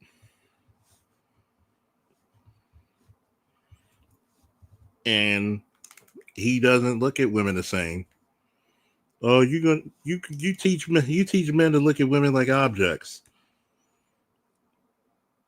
The nasty truth about shit is the first person to put a price tag on your pussy was your mama, not men. It's funny you say that, because I was going to say you teach girls to look at men like ATM machines. What's the difference? Mm-hmm. So much of the problem is that we never can have honest conversations. Yeah. I want May to come over here. Come on, May. Where you at, Meg? You always at AB's. You always at everybody else's. You could come to my house. Why can't you come have an honest conversation with me? Y'all don't want to talk about black sexuality. You know why? Because every man y'all call down low, there's about 14 of you who got your coochie ate or ate some coochie. Let's tell the truth. Most of you bitches who were formerly married and y'all had threesomes, you were the motherfuckers to find a girl. Oops. I'm talking too much, right? No, you're not. You're honest. Most black women, and this ain't me just talking shit. That's a fact. Most black women, they didn't have a bisexual experience or gay experience, whatever you want to call it. Most of them have, like 65% of them. And still have it. But yet, who do y'all call down low? Because that's them projecting. See, a lot of these black women don't want to say it out loud, but yeah, they'll you know what I mean, in the right situation and all that, yeah, they'll lay down with another chick. So they think men are the same way. You know what I mean? Because every bitch you hang out with lick pussy with each other. Oh, men must be doing the same shit. No, men are not doing the same shit. And you can't talk about the so-called DL men, because if the guy is DL, then how do you document that shit? Yeah. How do you document a gay man that don't want to admit they're gay. Here's the crazy part. Y'all don't want to talk about how almost 70% of the fucking black LGBT are female. Facts. Most of you, at this point in time, it was the men who probably had more threesomes back in the early 2000s. Now, y'all bitches got more threesomes, more bisexual experiences. You probably even had more interracial experiences, not relationships, just sexual. Why? Because you just want to feel important. You want to feel important. It's not because we're evil. We're just telling the goddamn truth. Well, I mess with y'all complain about a black guy getting in a relationship with a white dude, with a white girl. But how many times y'all been smutted out by white boys?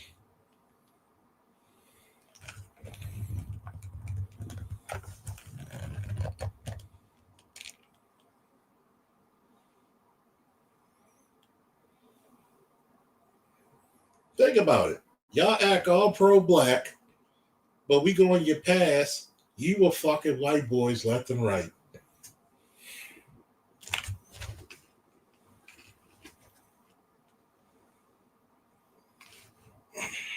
Nobody want to say that.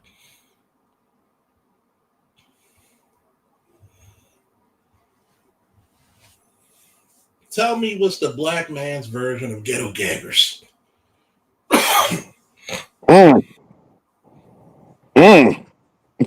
Don't go there. Tell me what's the black man's version of ghetto. I will certainly wait right here. What's the black version? We got those youngest in charge law skills. Tell me the black man's version of ghetto gaggers. And that's gonna break your fucking heart. We don't gotta ourselves to get whatever reason.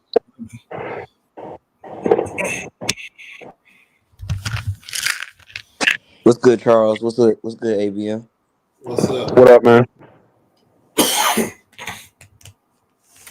Nothing much. Just got off the road. Did a little quick Uber. So I just been listening in. Hey, make that money.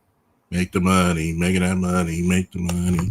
I need to hear some good old fashioned 90s, the early 2000 club music now. I'm just asking this question, right? What is the black man's version of ghetto gaggers? Asking for a friend is very important.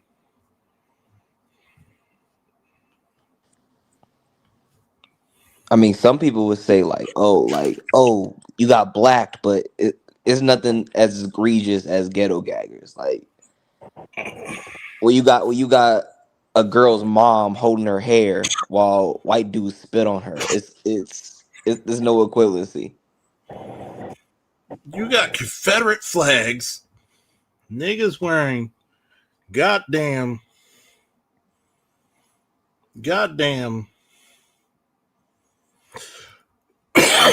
Ku Klux Klan's fucking hoods on, and she's sucking dick. I'm surprised no one's gone blackface at this point.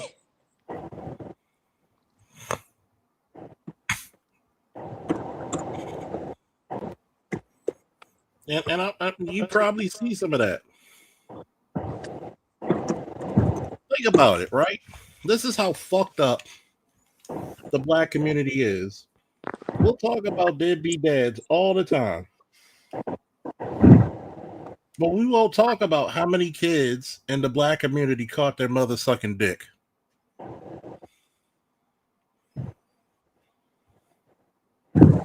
Did you see that video Messi Michonne did a couple years back? Now, which one? She did a video about this chick that was on ghetto gaggers. Now she's homeless.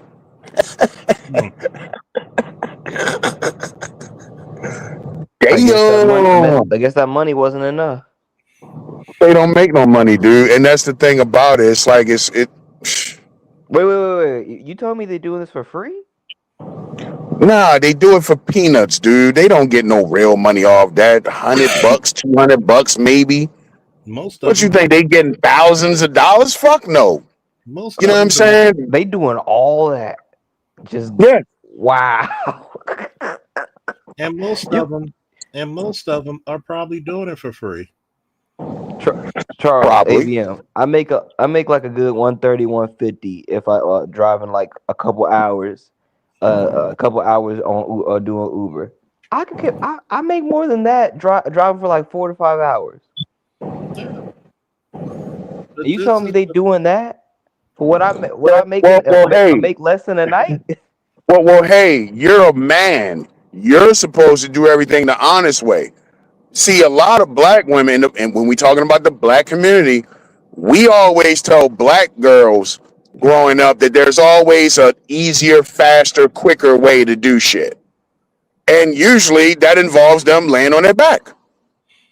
Something else we don't like to talk about. And like Charles just said, what he just said about your mama put a price tag on your pussy, that shit comes from women. Men don't tell, listen, the men that used to tell women that shit was called pimps. hmm And everybody in your family always advised you to stay away from a pimp. Even the pimps used to say that shit like, yo, I'm telling you, don't let your daughter come around me, yo. Even the pimps would say that shit. Women tell young girls this shit. They get this idea from women, not men. yeah. Yeah, Dr. T, he just posted a video where a grandmother was instructing her granddaughter to have multiple dudes. Yeah. I want you to Yeah, realize the they grandmother. So that's the third generation. yeah. And think about it, because she hopes that motherfucker gets pregnant, gets a little wick in the house.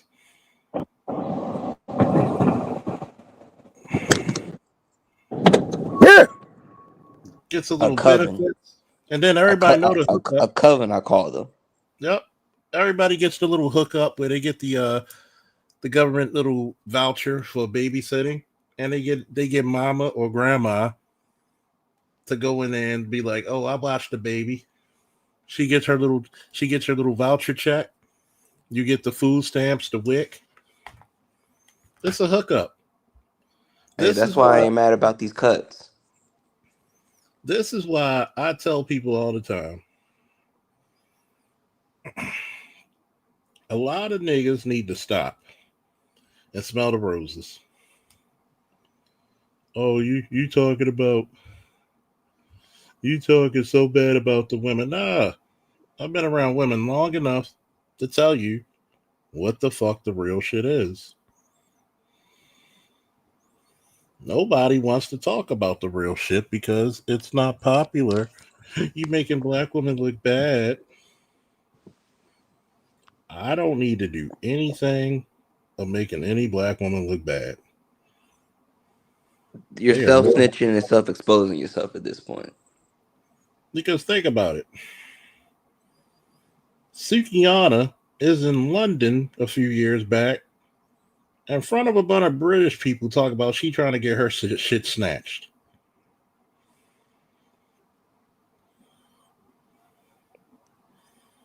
And they just Yeah. look, they just looking at her and pointing at her like she an animal in the zoo.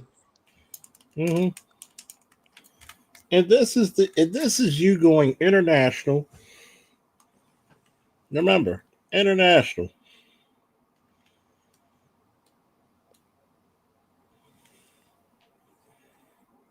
International.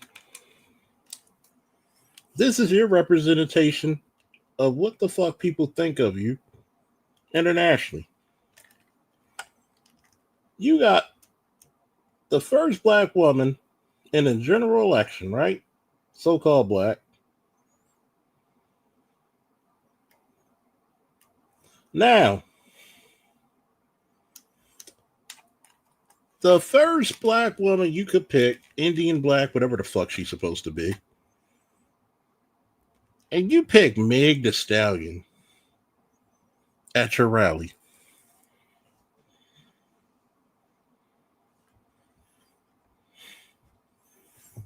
Imagine if fucking Barack Obama had the mangoes at his fucking rally.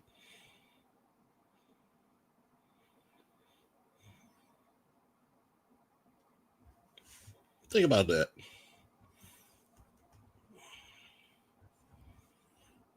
Then we got to really check out and see the hypersexualization of our community. And I'm a self proclaimed hedonist, so I'm not complaining about sex. But I will say this, there's a time and a place. And when you go ahead and say, hey, we're supposed to be picking a president, and you dummies are going to pick a bitch that is okay with somebody right then and there calling themselves what? The twerk master, Meg the Stallion. Or whatever the fuck she calls herself. And not only do you pick Meg the Stallion, you pick a bitch who was in a high profile case where she obviously lied on oath. So I guess she'd be a perfect politician as well, right? Hint, hint, nod, nod. And with that being said, you're telling me you want to be connected to a person who obviously committed perjury, and that shit could have obviously came back on her.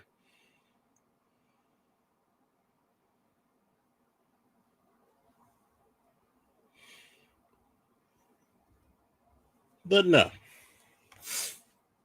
What if Barack Obama would have done anything remotely close to that shit? Black men would have been set back to fucking Reconstruction.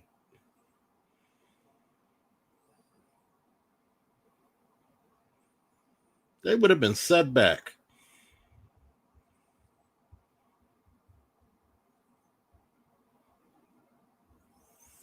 But yet, we're supposed to excuse this chick who, by the way, said she listened to fucking Snoop Dogg in college.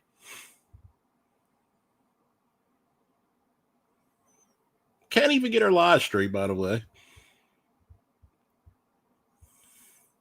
Had the dates wrong and everything. And I'm like, yo.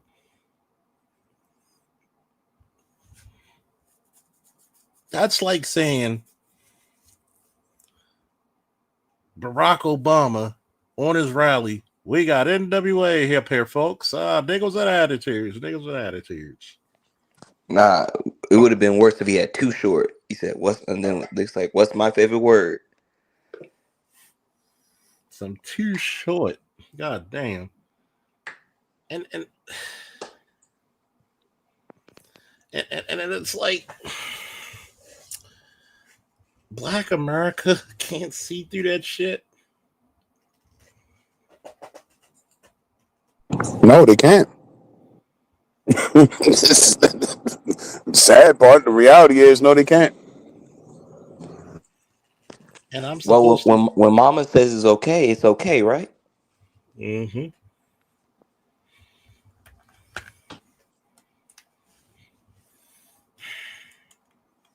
And black men, all you want to get out of this is some puss.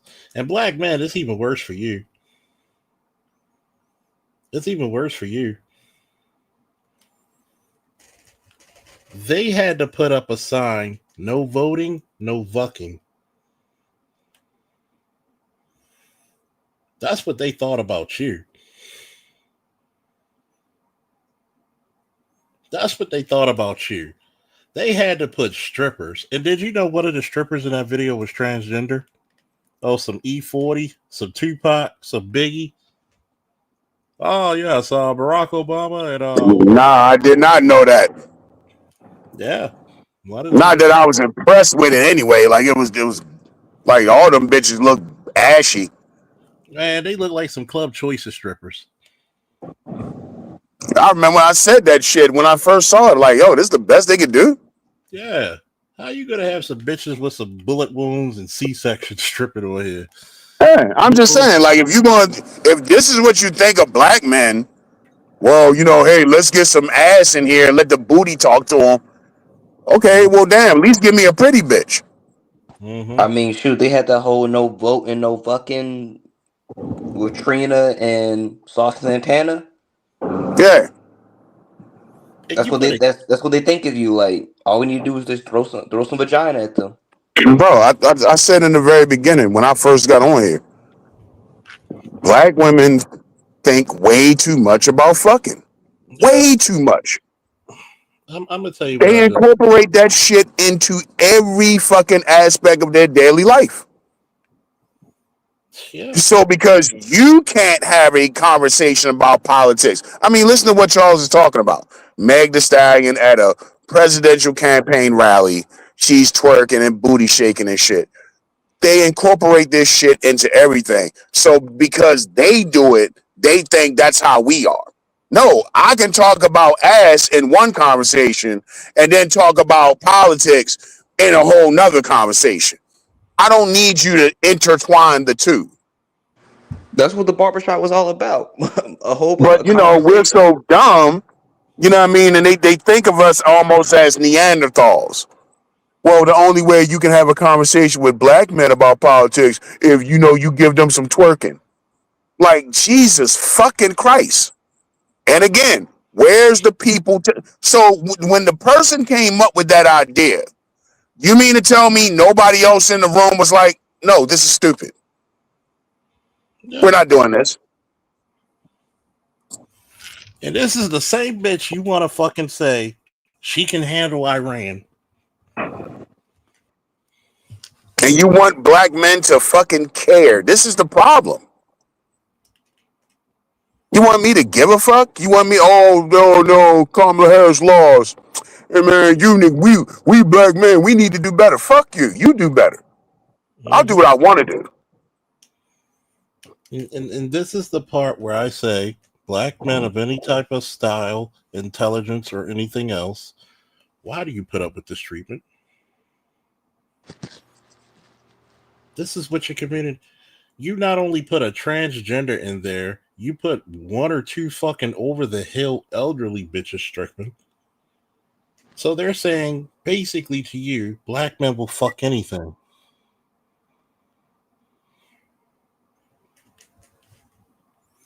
And the fucked up part about that shit is that one,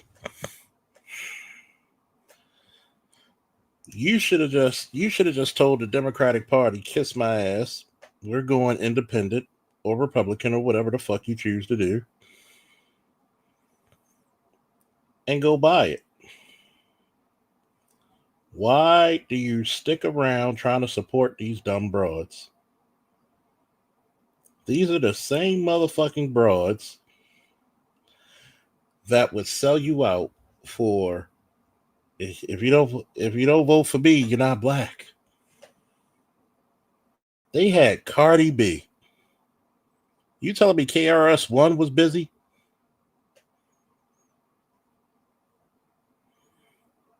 You telling me Dr. T, Dr. Dunbar, Dr. You know,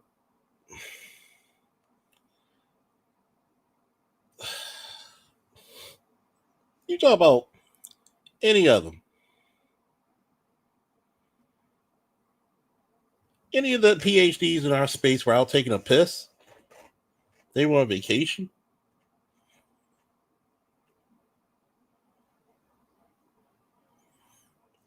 That tells you have no allies.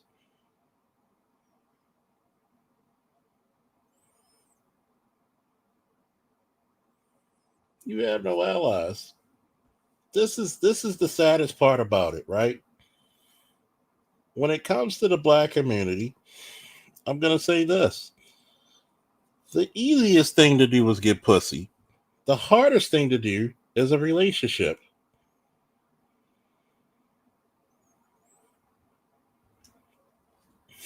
Remember back in the day, you had to get a relationship to get some pussy. Now it's never been the case. It's if you want 12 babies in our community, it is so easy. Yeah, I was just getting ready to say that. Now you can get a fucking baby without a relationship. You will get that first. Shoot, they don't even have to know your first name. And don't even talk about respect. She'll fuck you and push out a baby for you before she respects you. Hmm. I told you what the doctrine of the black community is. Any nigga will do. Any nigga will do.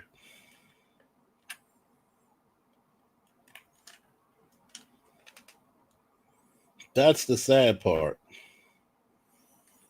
When they're willing to fuck jailbirds off of meeting them in the first time,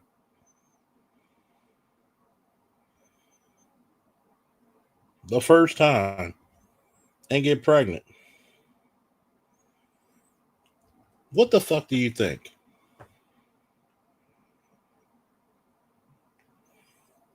What the fuck do you think it is? This is the saddest part. You got a bunch of fucking Dundalkians, as I like to call the people from Dundalk, coming down because most of the chicks up there are mixed anyway. At least half of them. And the sad part, half of them are actually attractive. Come down to the harbor fighting, drinking. And I had to say, why are you fighting? Well, she talked to my man. Why not get another man? That's not the point. Whatever. Back to my music. This is what you like. You like drama, you like attention, and you like dick. The same bitches who accuse their men of cheating are the same bitches who got ran through. And I'm going to tell you another phenomenon since we talk about run throughs. A lot of niggas are not as bold as me. And I will ask, how many bodies you got? And are you part of any goddamn sex groups like Taboo? Because if I find out, I'm going to treat you a different way. You'll be surprised how many of your girlfriends or some people's wives, some people's friends are part of these fucking fuck houses or these groups that have orgies. And if you notice this, a lot of those women were very sexually suppressed. They will talk a big game. I would never fuck a white guy. And I listen to what women say very carefully and keep it in my database. But then you'll admit you fucked a white guy at a sex house with his black wife.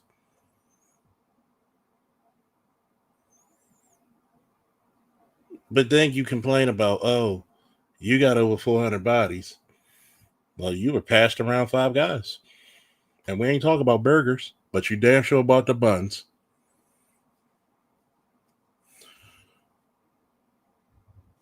And you look at this shit and you say, this is what happened when you take women off the leash. When you give women free reign, there's no stint that they had.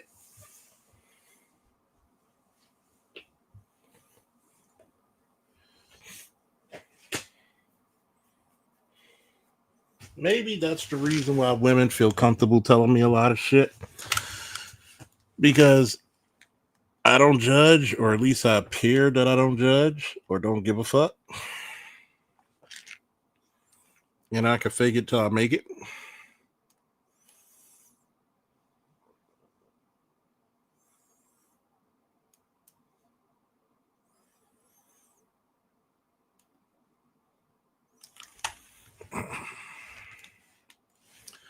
And I tell people, you'll be surprised when you have these honest conversations. Yep, woman, thou art loose.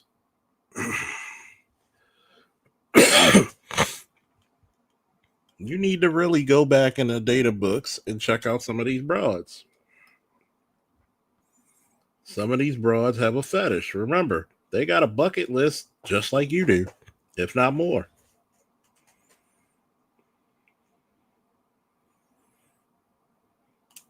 If not more. Some of these chicks, guess what? Some of the chicks in some of your favorite comic book conventions or anime conventions can't wait till they go.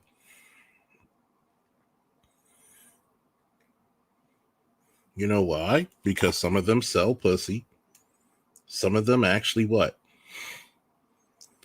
Are part of those orgy groups. And you would never know.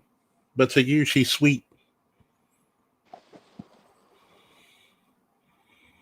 Shoot, she's been to a couple Q parties, Kappa parties, Alpha If parties.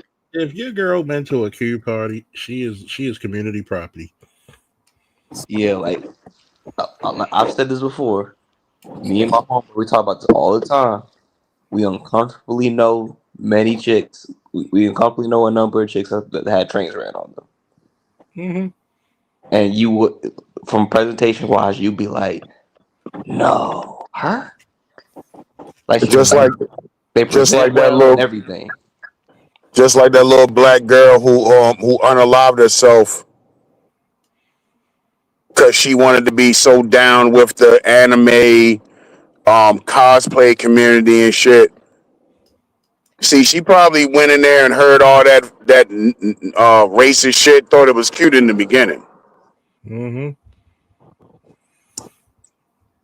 And she That's why went to you notice you don't see me talking about them chicks. I no. don't really do the black chicks. I'm not really into the black chicks that like to do the cosplay and shit. Because you got ulterior motives. Because most of it, it's one thing if you put the costume on and you look close to the character. But it's another thing when you're trying to look like a sexy version of the character. What else do they do? It's the same thing with Halloween. Like, look at chicks nowadays It's just with a reason Halloween. for them to have their ass out, pretty much. Yeah, it's Well, the and sexy the nurse. thing is, like, there's a debate in the anime community, like, oh, the anime guys, they don't accept women actually like anime. But the thing is, it's like they always want to ask questions like, well, we want to check if you actually like anime, which you gotta know the source material. So if you don't watch anime, you don't know what's happening, then what's the point of you being in this community? But guess what? They'll get their pussy wet off of a 2D nigga than a 3D nigga. Mm-hmm. And here's the sad part, right? The saddest part is this. They go there. Like, you'll be surprised if you saw me if I was able to make it to BlurCon this year, which I'm making it definitely next year. I'll hug a chick, I'll say hello, and you'll be surprised how many chicks I know with OnlyFans, and they told me about them. And but Oh yeah, we definitely slide in next year, Charles. Oh yeah, definitely. And I'm like, how many of you broads got OnlyFans? But then you get mad when people approach you about fucking. But just like one time I went and this chick talk about, I don't know why this guy was upset because I sucked his dick for 2 hours. I turned the speaker off and everybody started looking at her. What's wrong? I'm like, where are you? Where are you? Where are you from? What's your room number? And I want to test that theory. But you get mad when a nigga like me be like, yo, what's up with the 2 hours? You get Like mad. they give up information very easily nowadays. Mm-hmm. Like you're not even trying to stop. Because that's the only way they can garner attention. Wow, how else they going to get attention? Nowhere else. And I'm just looking at it. You might like the characters, and it's like then you'll get the other extremists who talk about, oh, I'm not trying to be the fantasy for you guys because I'm not trying to be a pick me. Bitch, most of your fucking subscribers on TikTok, YouTube, Instagram are men. Bitches don't support you like that. If you weren't pretty, and guess what? I like Rennie Goddess. But when she comes out with that feminist talk, you tune me out because I could easily counter that and say, first of all, you talk about being a pick me, but if you weren't cute and mixed, how many niggas would support you? Because you know, majority of the people that support your channel are men. And it's the same thing with the female gamers. Mm-hmm. They don't have to be as good as the guy gamers. They just got to be cute and just try. Yeah. And once in a while, you might luck up and get a good one, but that's rare. Yeah. But then they'll come into the space and they'll complain like, oh, like you're so mean in the chat. It's like, yo, if you ever been in a Call of Duty chat, come on now. Especially early Call of Duty. You call Yeah, it since back in the 360 days when that shit wasn't monitored, oh, it was horrible. Bro, they did the same thing with rap. I remember seeing that shit on Twitter where you got bitches complaining, oh, the men, they trying to put Meg and Cardi against each other. Like, yo, shut the fuck up with all that feminist shit. All right, this is rap. It's a battle. You're supposed to fucking battle, of course. And then one of the things I can't stand is like, so they talk about DJ Academics. He said like, oh, he only talks about women, but I was like, y'all, he had like a 3 to 4 year beef with Meek Mill, but he can't the same way he talks about the men rappers. He can't talk about the female rappers the same way. He can't critique them at all. Exactly. It's no different than when you talk about the gamers and we supposed to be like, well, yeah, this chick sells pussy or she sells OnlyFans, which is a step above.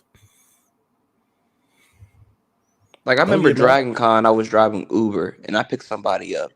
And they told me they gave me a little behind the scenes like snapshot. Like they said like, oh yeah, the after parties be hot. The furries and everything, you know, they get their own little section, you know, shit be popping off. And I told people, I said, look, with the right amount of drink, the right amount of situation, they going.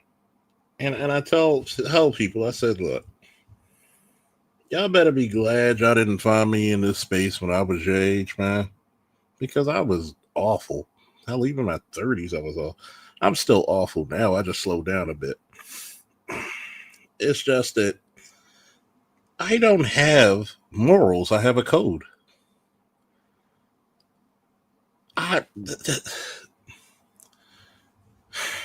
Sorry.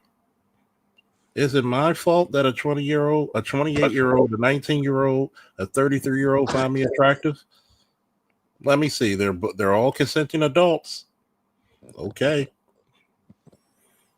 Oh, you're your 40s and she's 19, so at least unlike your first boyfriend, at least I waited till she was 19, not 15, like you. But remember, how old do you have to be a little girl? Because you got to be a little girl till you're like 35 in the black community, right? But you're a grown woman if you have kids at 16, right? Pick a struggle. Not like I didn't go to high school with you bitches. But yeah. But hey, they always say like, hey, I don't date little boys. I date grown men. There you go. There you go. But then they get mad when the men they really want don't want them. Think about it. If you're 40 in decent shape and you still can go, you're not trying to drive the 1970 Pinto unless it's souped up. Sorry, you're just not. There's a reason, and it's the same thing I tell bitches about big girls. Well, you know they happy living their truth in their life. There's no such thing as their truth of life. Stop lying to bitches. If a guy's fat, he's got Big girls get what they can get. big girls only get sex because they're easy. Like, think about it. When that chick tried to say Usher did this and Usher did that, guess what? Let's say Usher did it. It's not because he was going to wife you. It's because you were there. You were available. It's like fucking a chick who's a 4 in the face and an 8 in the body. You're going to take that every time. You're not wifing her, but you'll take it. And trust me, that 4 turns into a 7 around 1 o'clock in the morning. 3 things that turn a 4 into a 7. Hard dick, hard alcohol, hard times. But once again, modern women can confuse sexual access for relationships.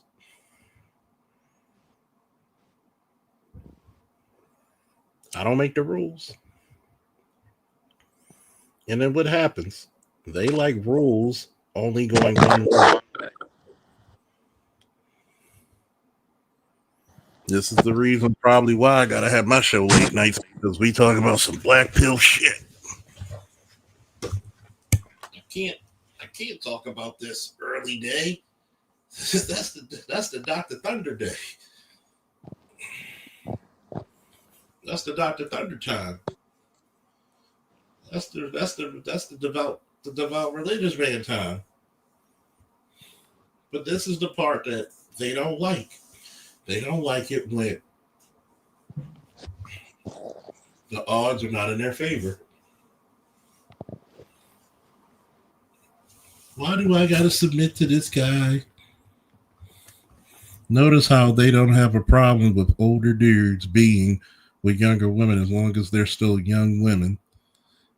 As soon as they're not, no younger women, they're no longer young women. Exactly. Because, hey, here's the fucked up part, right?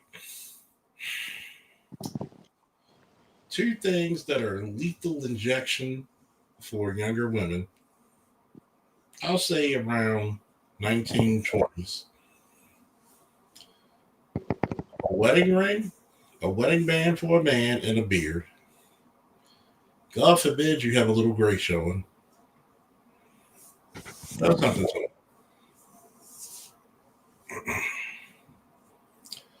They don't want to talk about that shit because, one, they know that, hey, that guy outranks me. I'm going to do whatever I can to get that guy. So, hey, she's going to have her boyfriend. She's going to have her favorite. That's why it's, if I got married now, I don't think too many people stay faithful. That's why my friend, she was like, I have a difference of opinion. I thought they were happy. Yeah, most of those people who've been married that long, they cheat. Well, I never cheated. I said, whatever.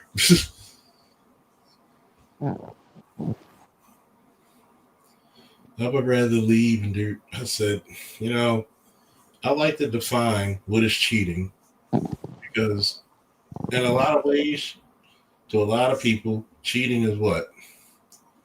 Having some type of relations, kissing, hugging, whatever, spending quality time with another person. And technically, it's cheating when you're married. So, I guess you could technically say if you're in a committed relationship, but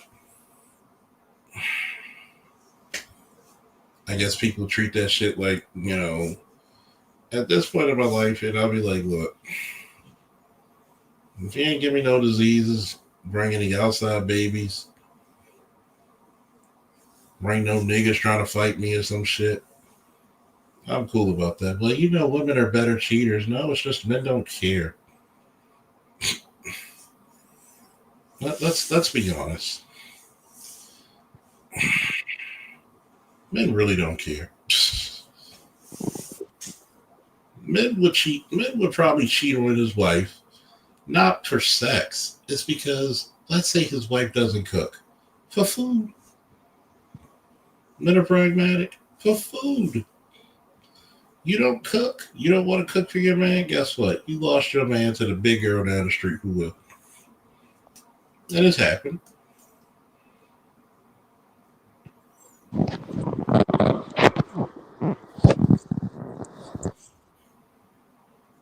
You literally won't cook for your man, won't sleep with him, won't just fix his clothes, won't have anything waiting. Even if you cook, you won't even have a plate in the microwave for him because you fed you and the kids only. He's been working 8 to 12 hours, 8 to 12, 16 hours hard, and you couldn't cook for him.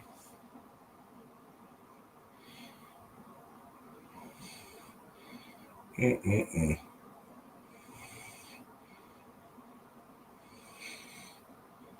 And this is what we get out of these relationships nowadays. They're broken.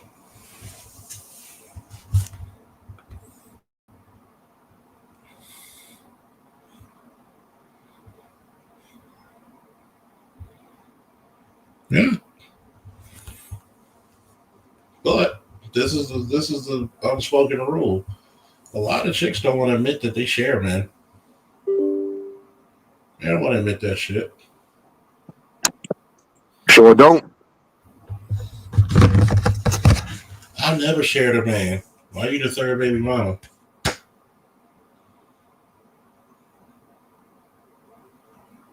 If you got 3 kids by 3 different men, your dating profile should say, look, let's keep it funky. We can have sex. Just treat me a little nice. You know what? I take it. Because you're so honest, I take it. You can't be putting up that, oh, I can't be having, I'm celibate, but you got 6 or 17 kids.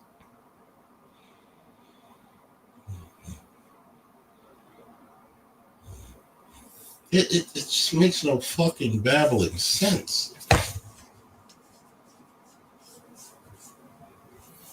Like we said earlier, that whole reverse virginity shit does not apply for you anymore. And then you get mad when niggas check the whole facts.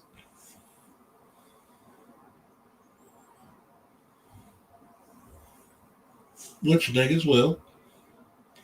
Because I don't want to come out somewhere in public with you and niggas be like, yo, I remember you. Loose Lips Lisa? Lockjaw Joan? Okay, I remember you.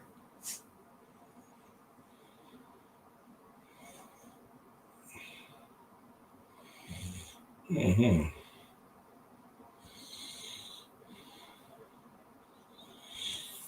Mm-hmm. Anybody got any last words? Hey, good show, man. Hey, hope you're doing one tonight. Sure. This was a good convo. I should be. Well, since Cool. everybody likes it when I go to fuck Black Bill off. Hey, it was a pleasure as always. Hey, it's been a minute. I was wondering when he was going to get back to it. I'm definitely gonna get back to it because I got a lot of shit on my head. Because one, it's funny because a couple of my exes hit me up and said, Charles, I thought you always had a problem with women or black women, but now I see your point. I'm sorry. Let me tell you about this story. Are you saying they're finally coming to the dark side? Mm-hmm. Willingly and unwillingly. And they said, I'm sorry. Please, can you listen to the story? I'm like, sure. I said, oh, sounds familiar, huh? It was only a matter of time. Mm-hmm. Better late than never. Okay. Yeah. But also, Charles, I will say also one last thing on the thing also with the cosplayers. But then also they'll gaslight you and say like, oh, if y'all would just like, don't get me wrong, you guys some of the nerd in the anime and geek communities, like some of the dudes that be scraggly need to get a haircut and everything like that, need to bathe. I get that, but Mhm. either if he's black, he's got to be this Adonis, and then it's Mhm. just be the scraggly regular white guy. And I was like, okay, Yeah, that's always the thing. You start in the hole, as BGS will say. You start in the hole. yeah. And then they always say like, oh, there's nerds, there's girls for the nerds too. You know, the girl nerd didn't get the attention like she did. I said, but she was also chasing after the athlete too. So let's not act like that's the thing also.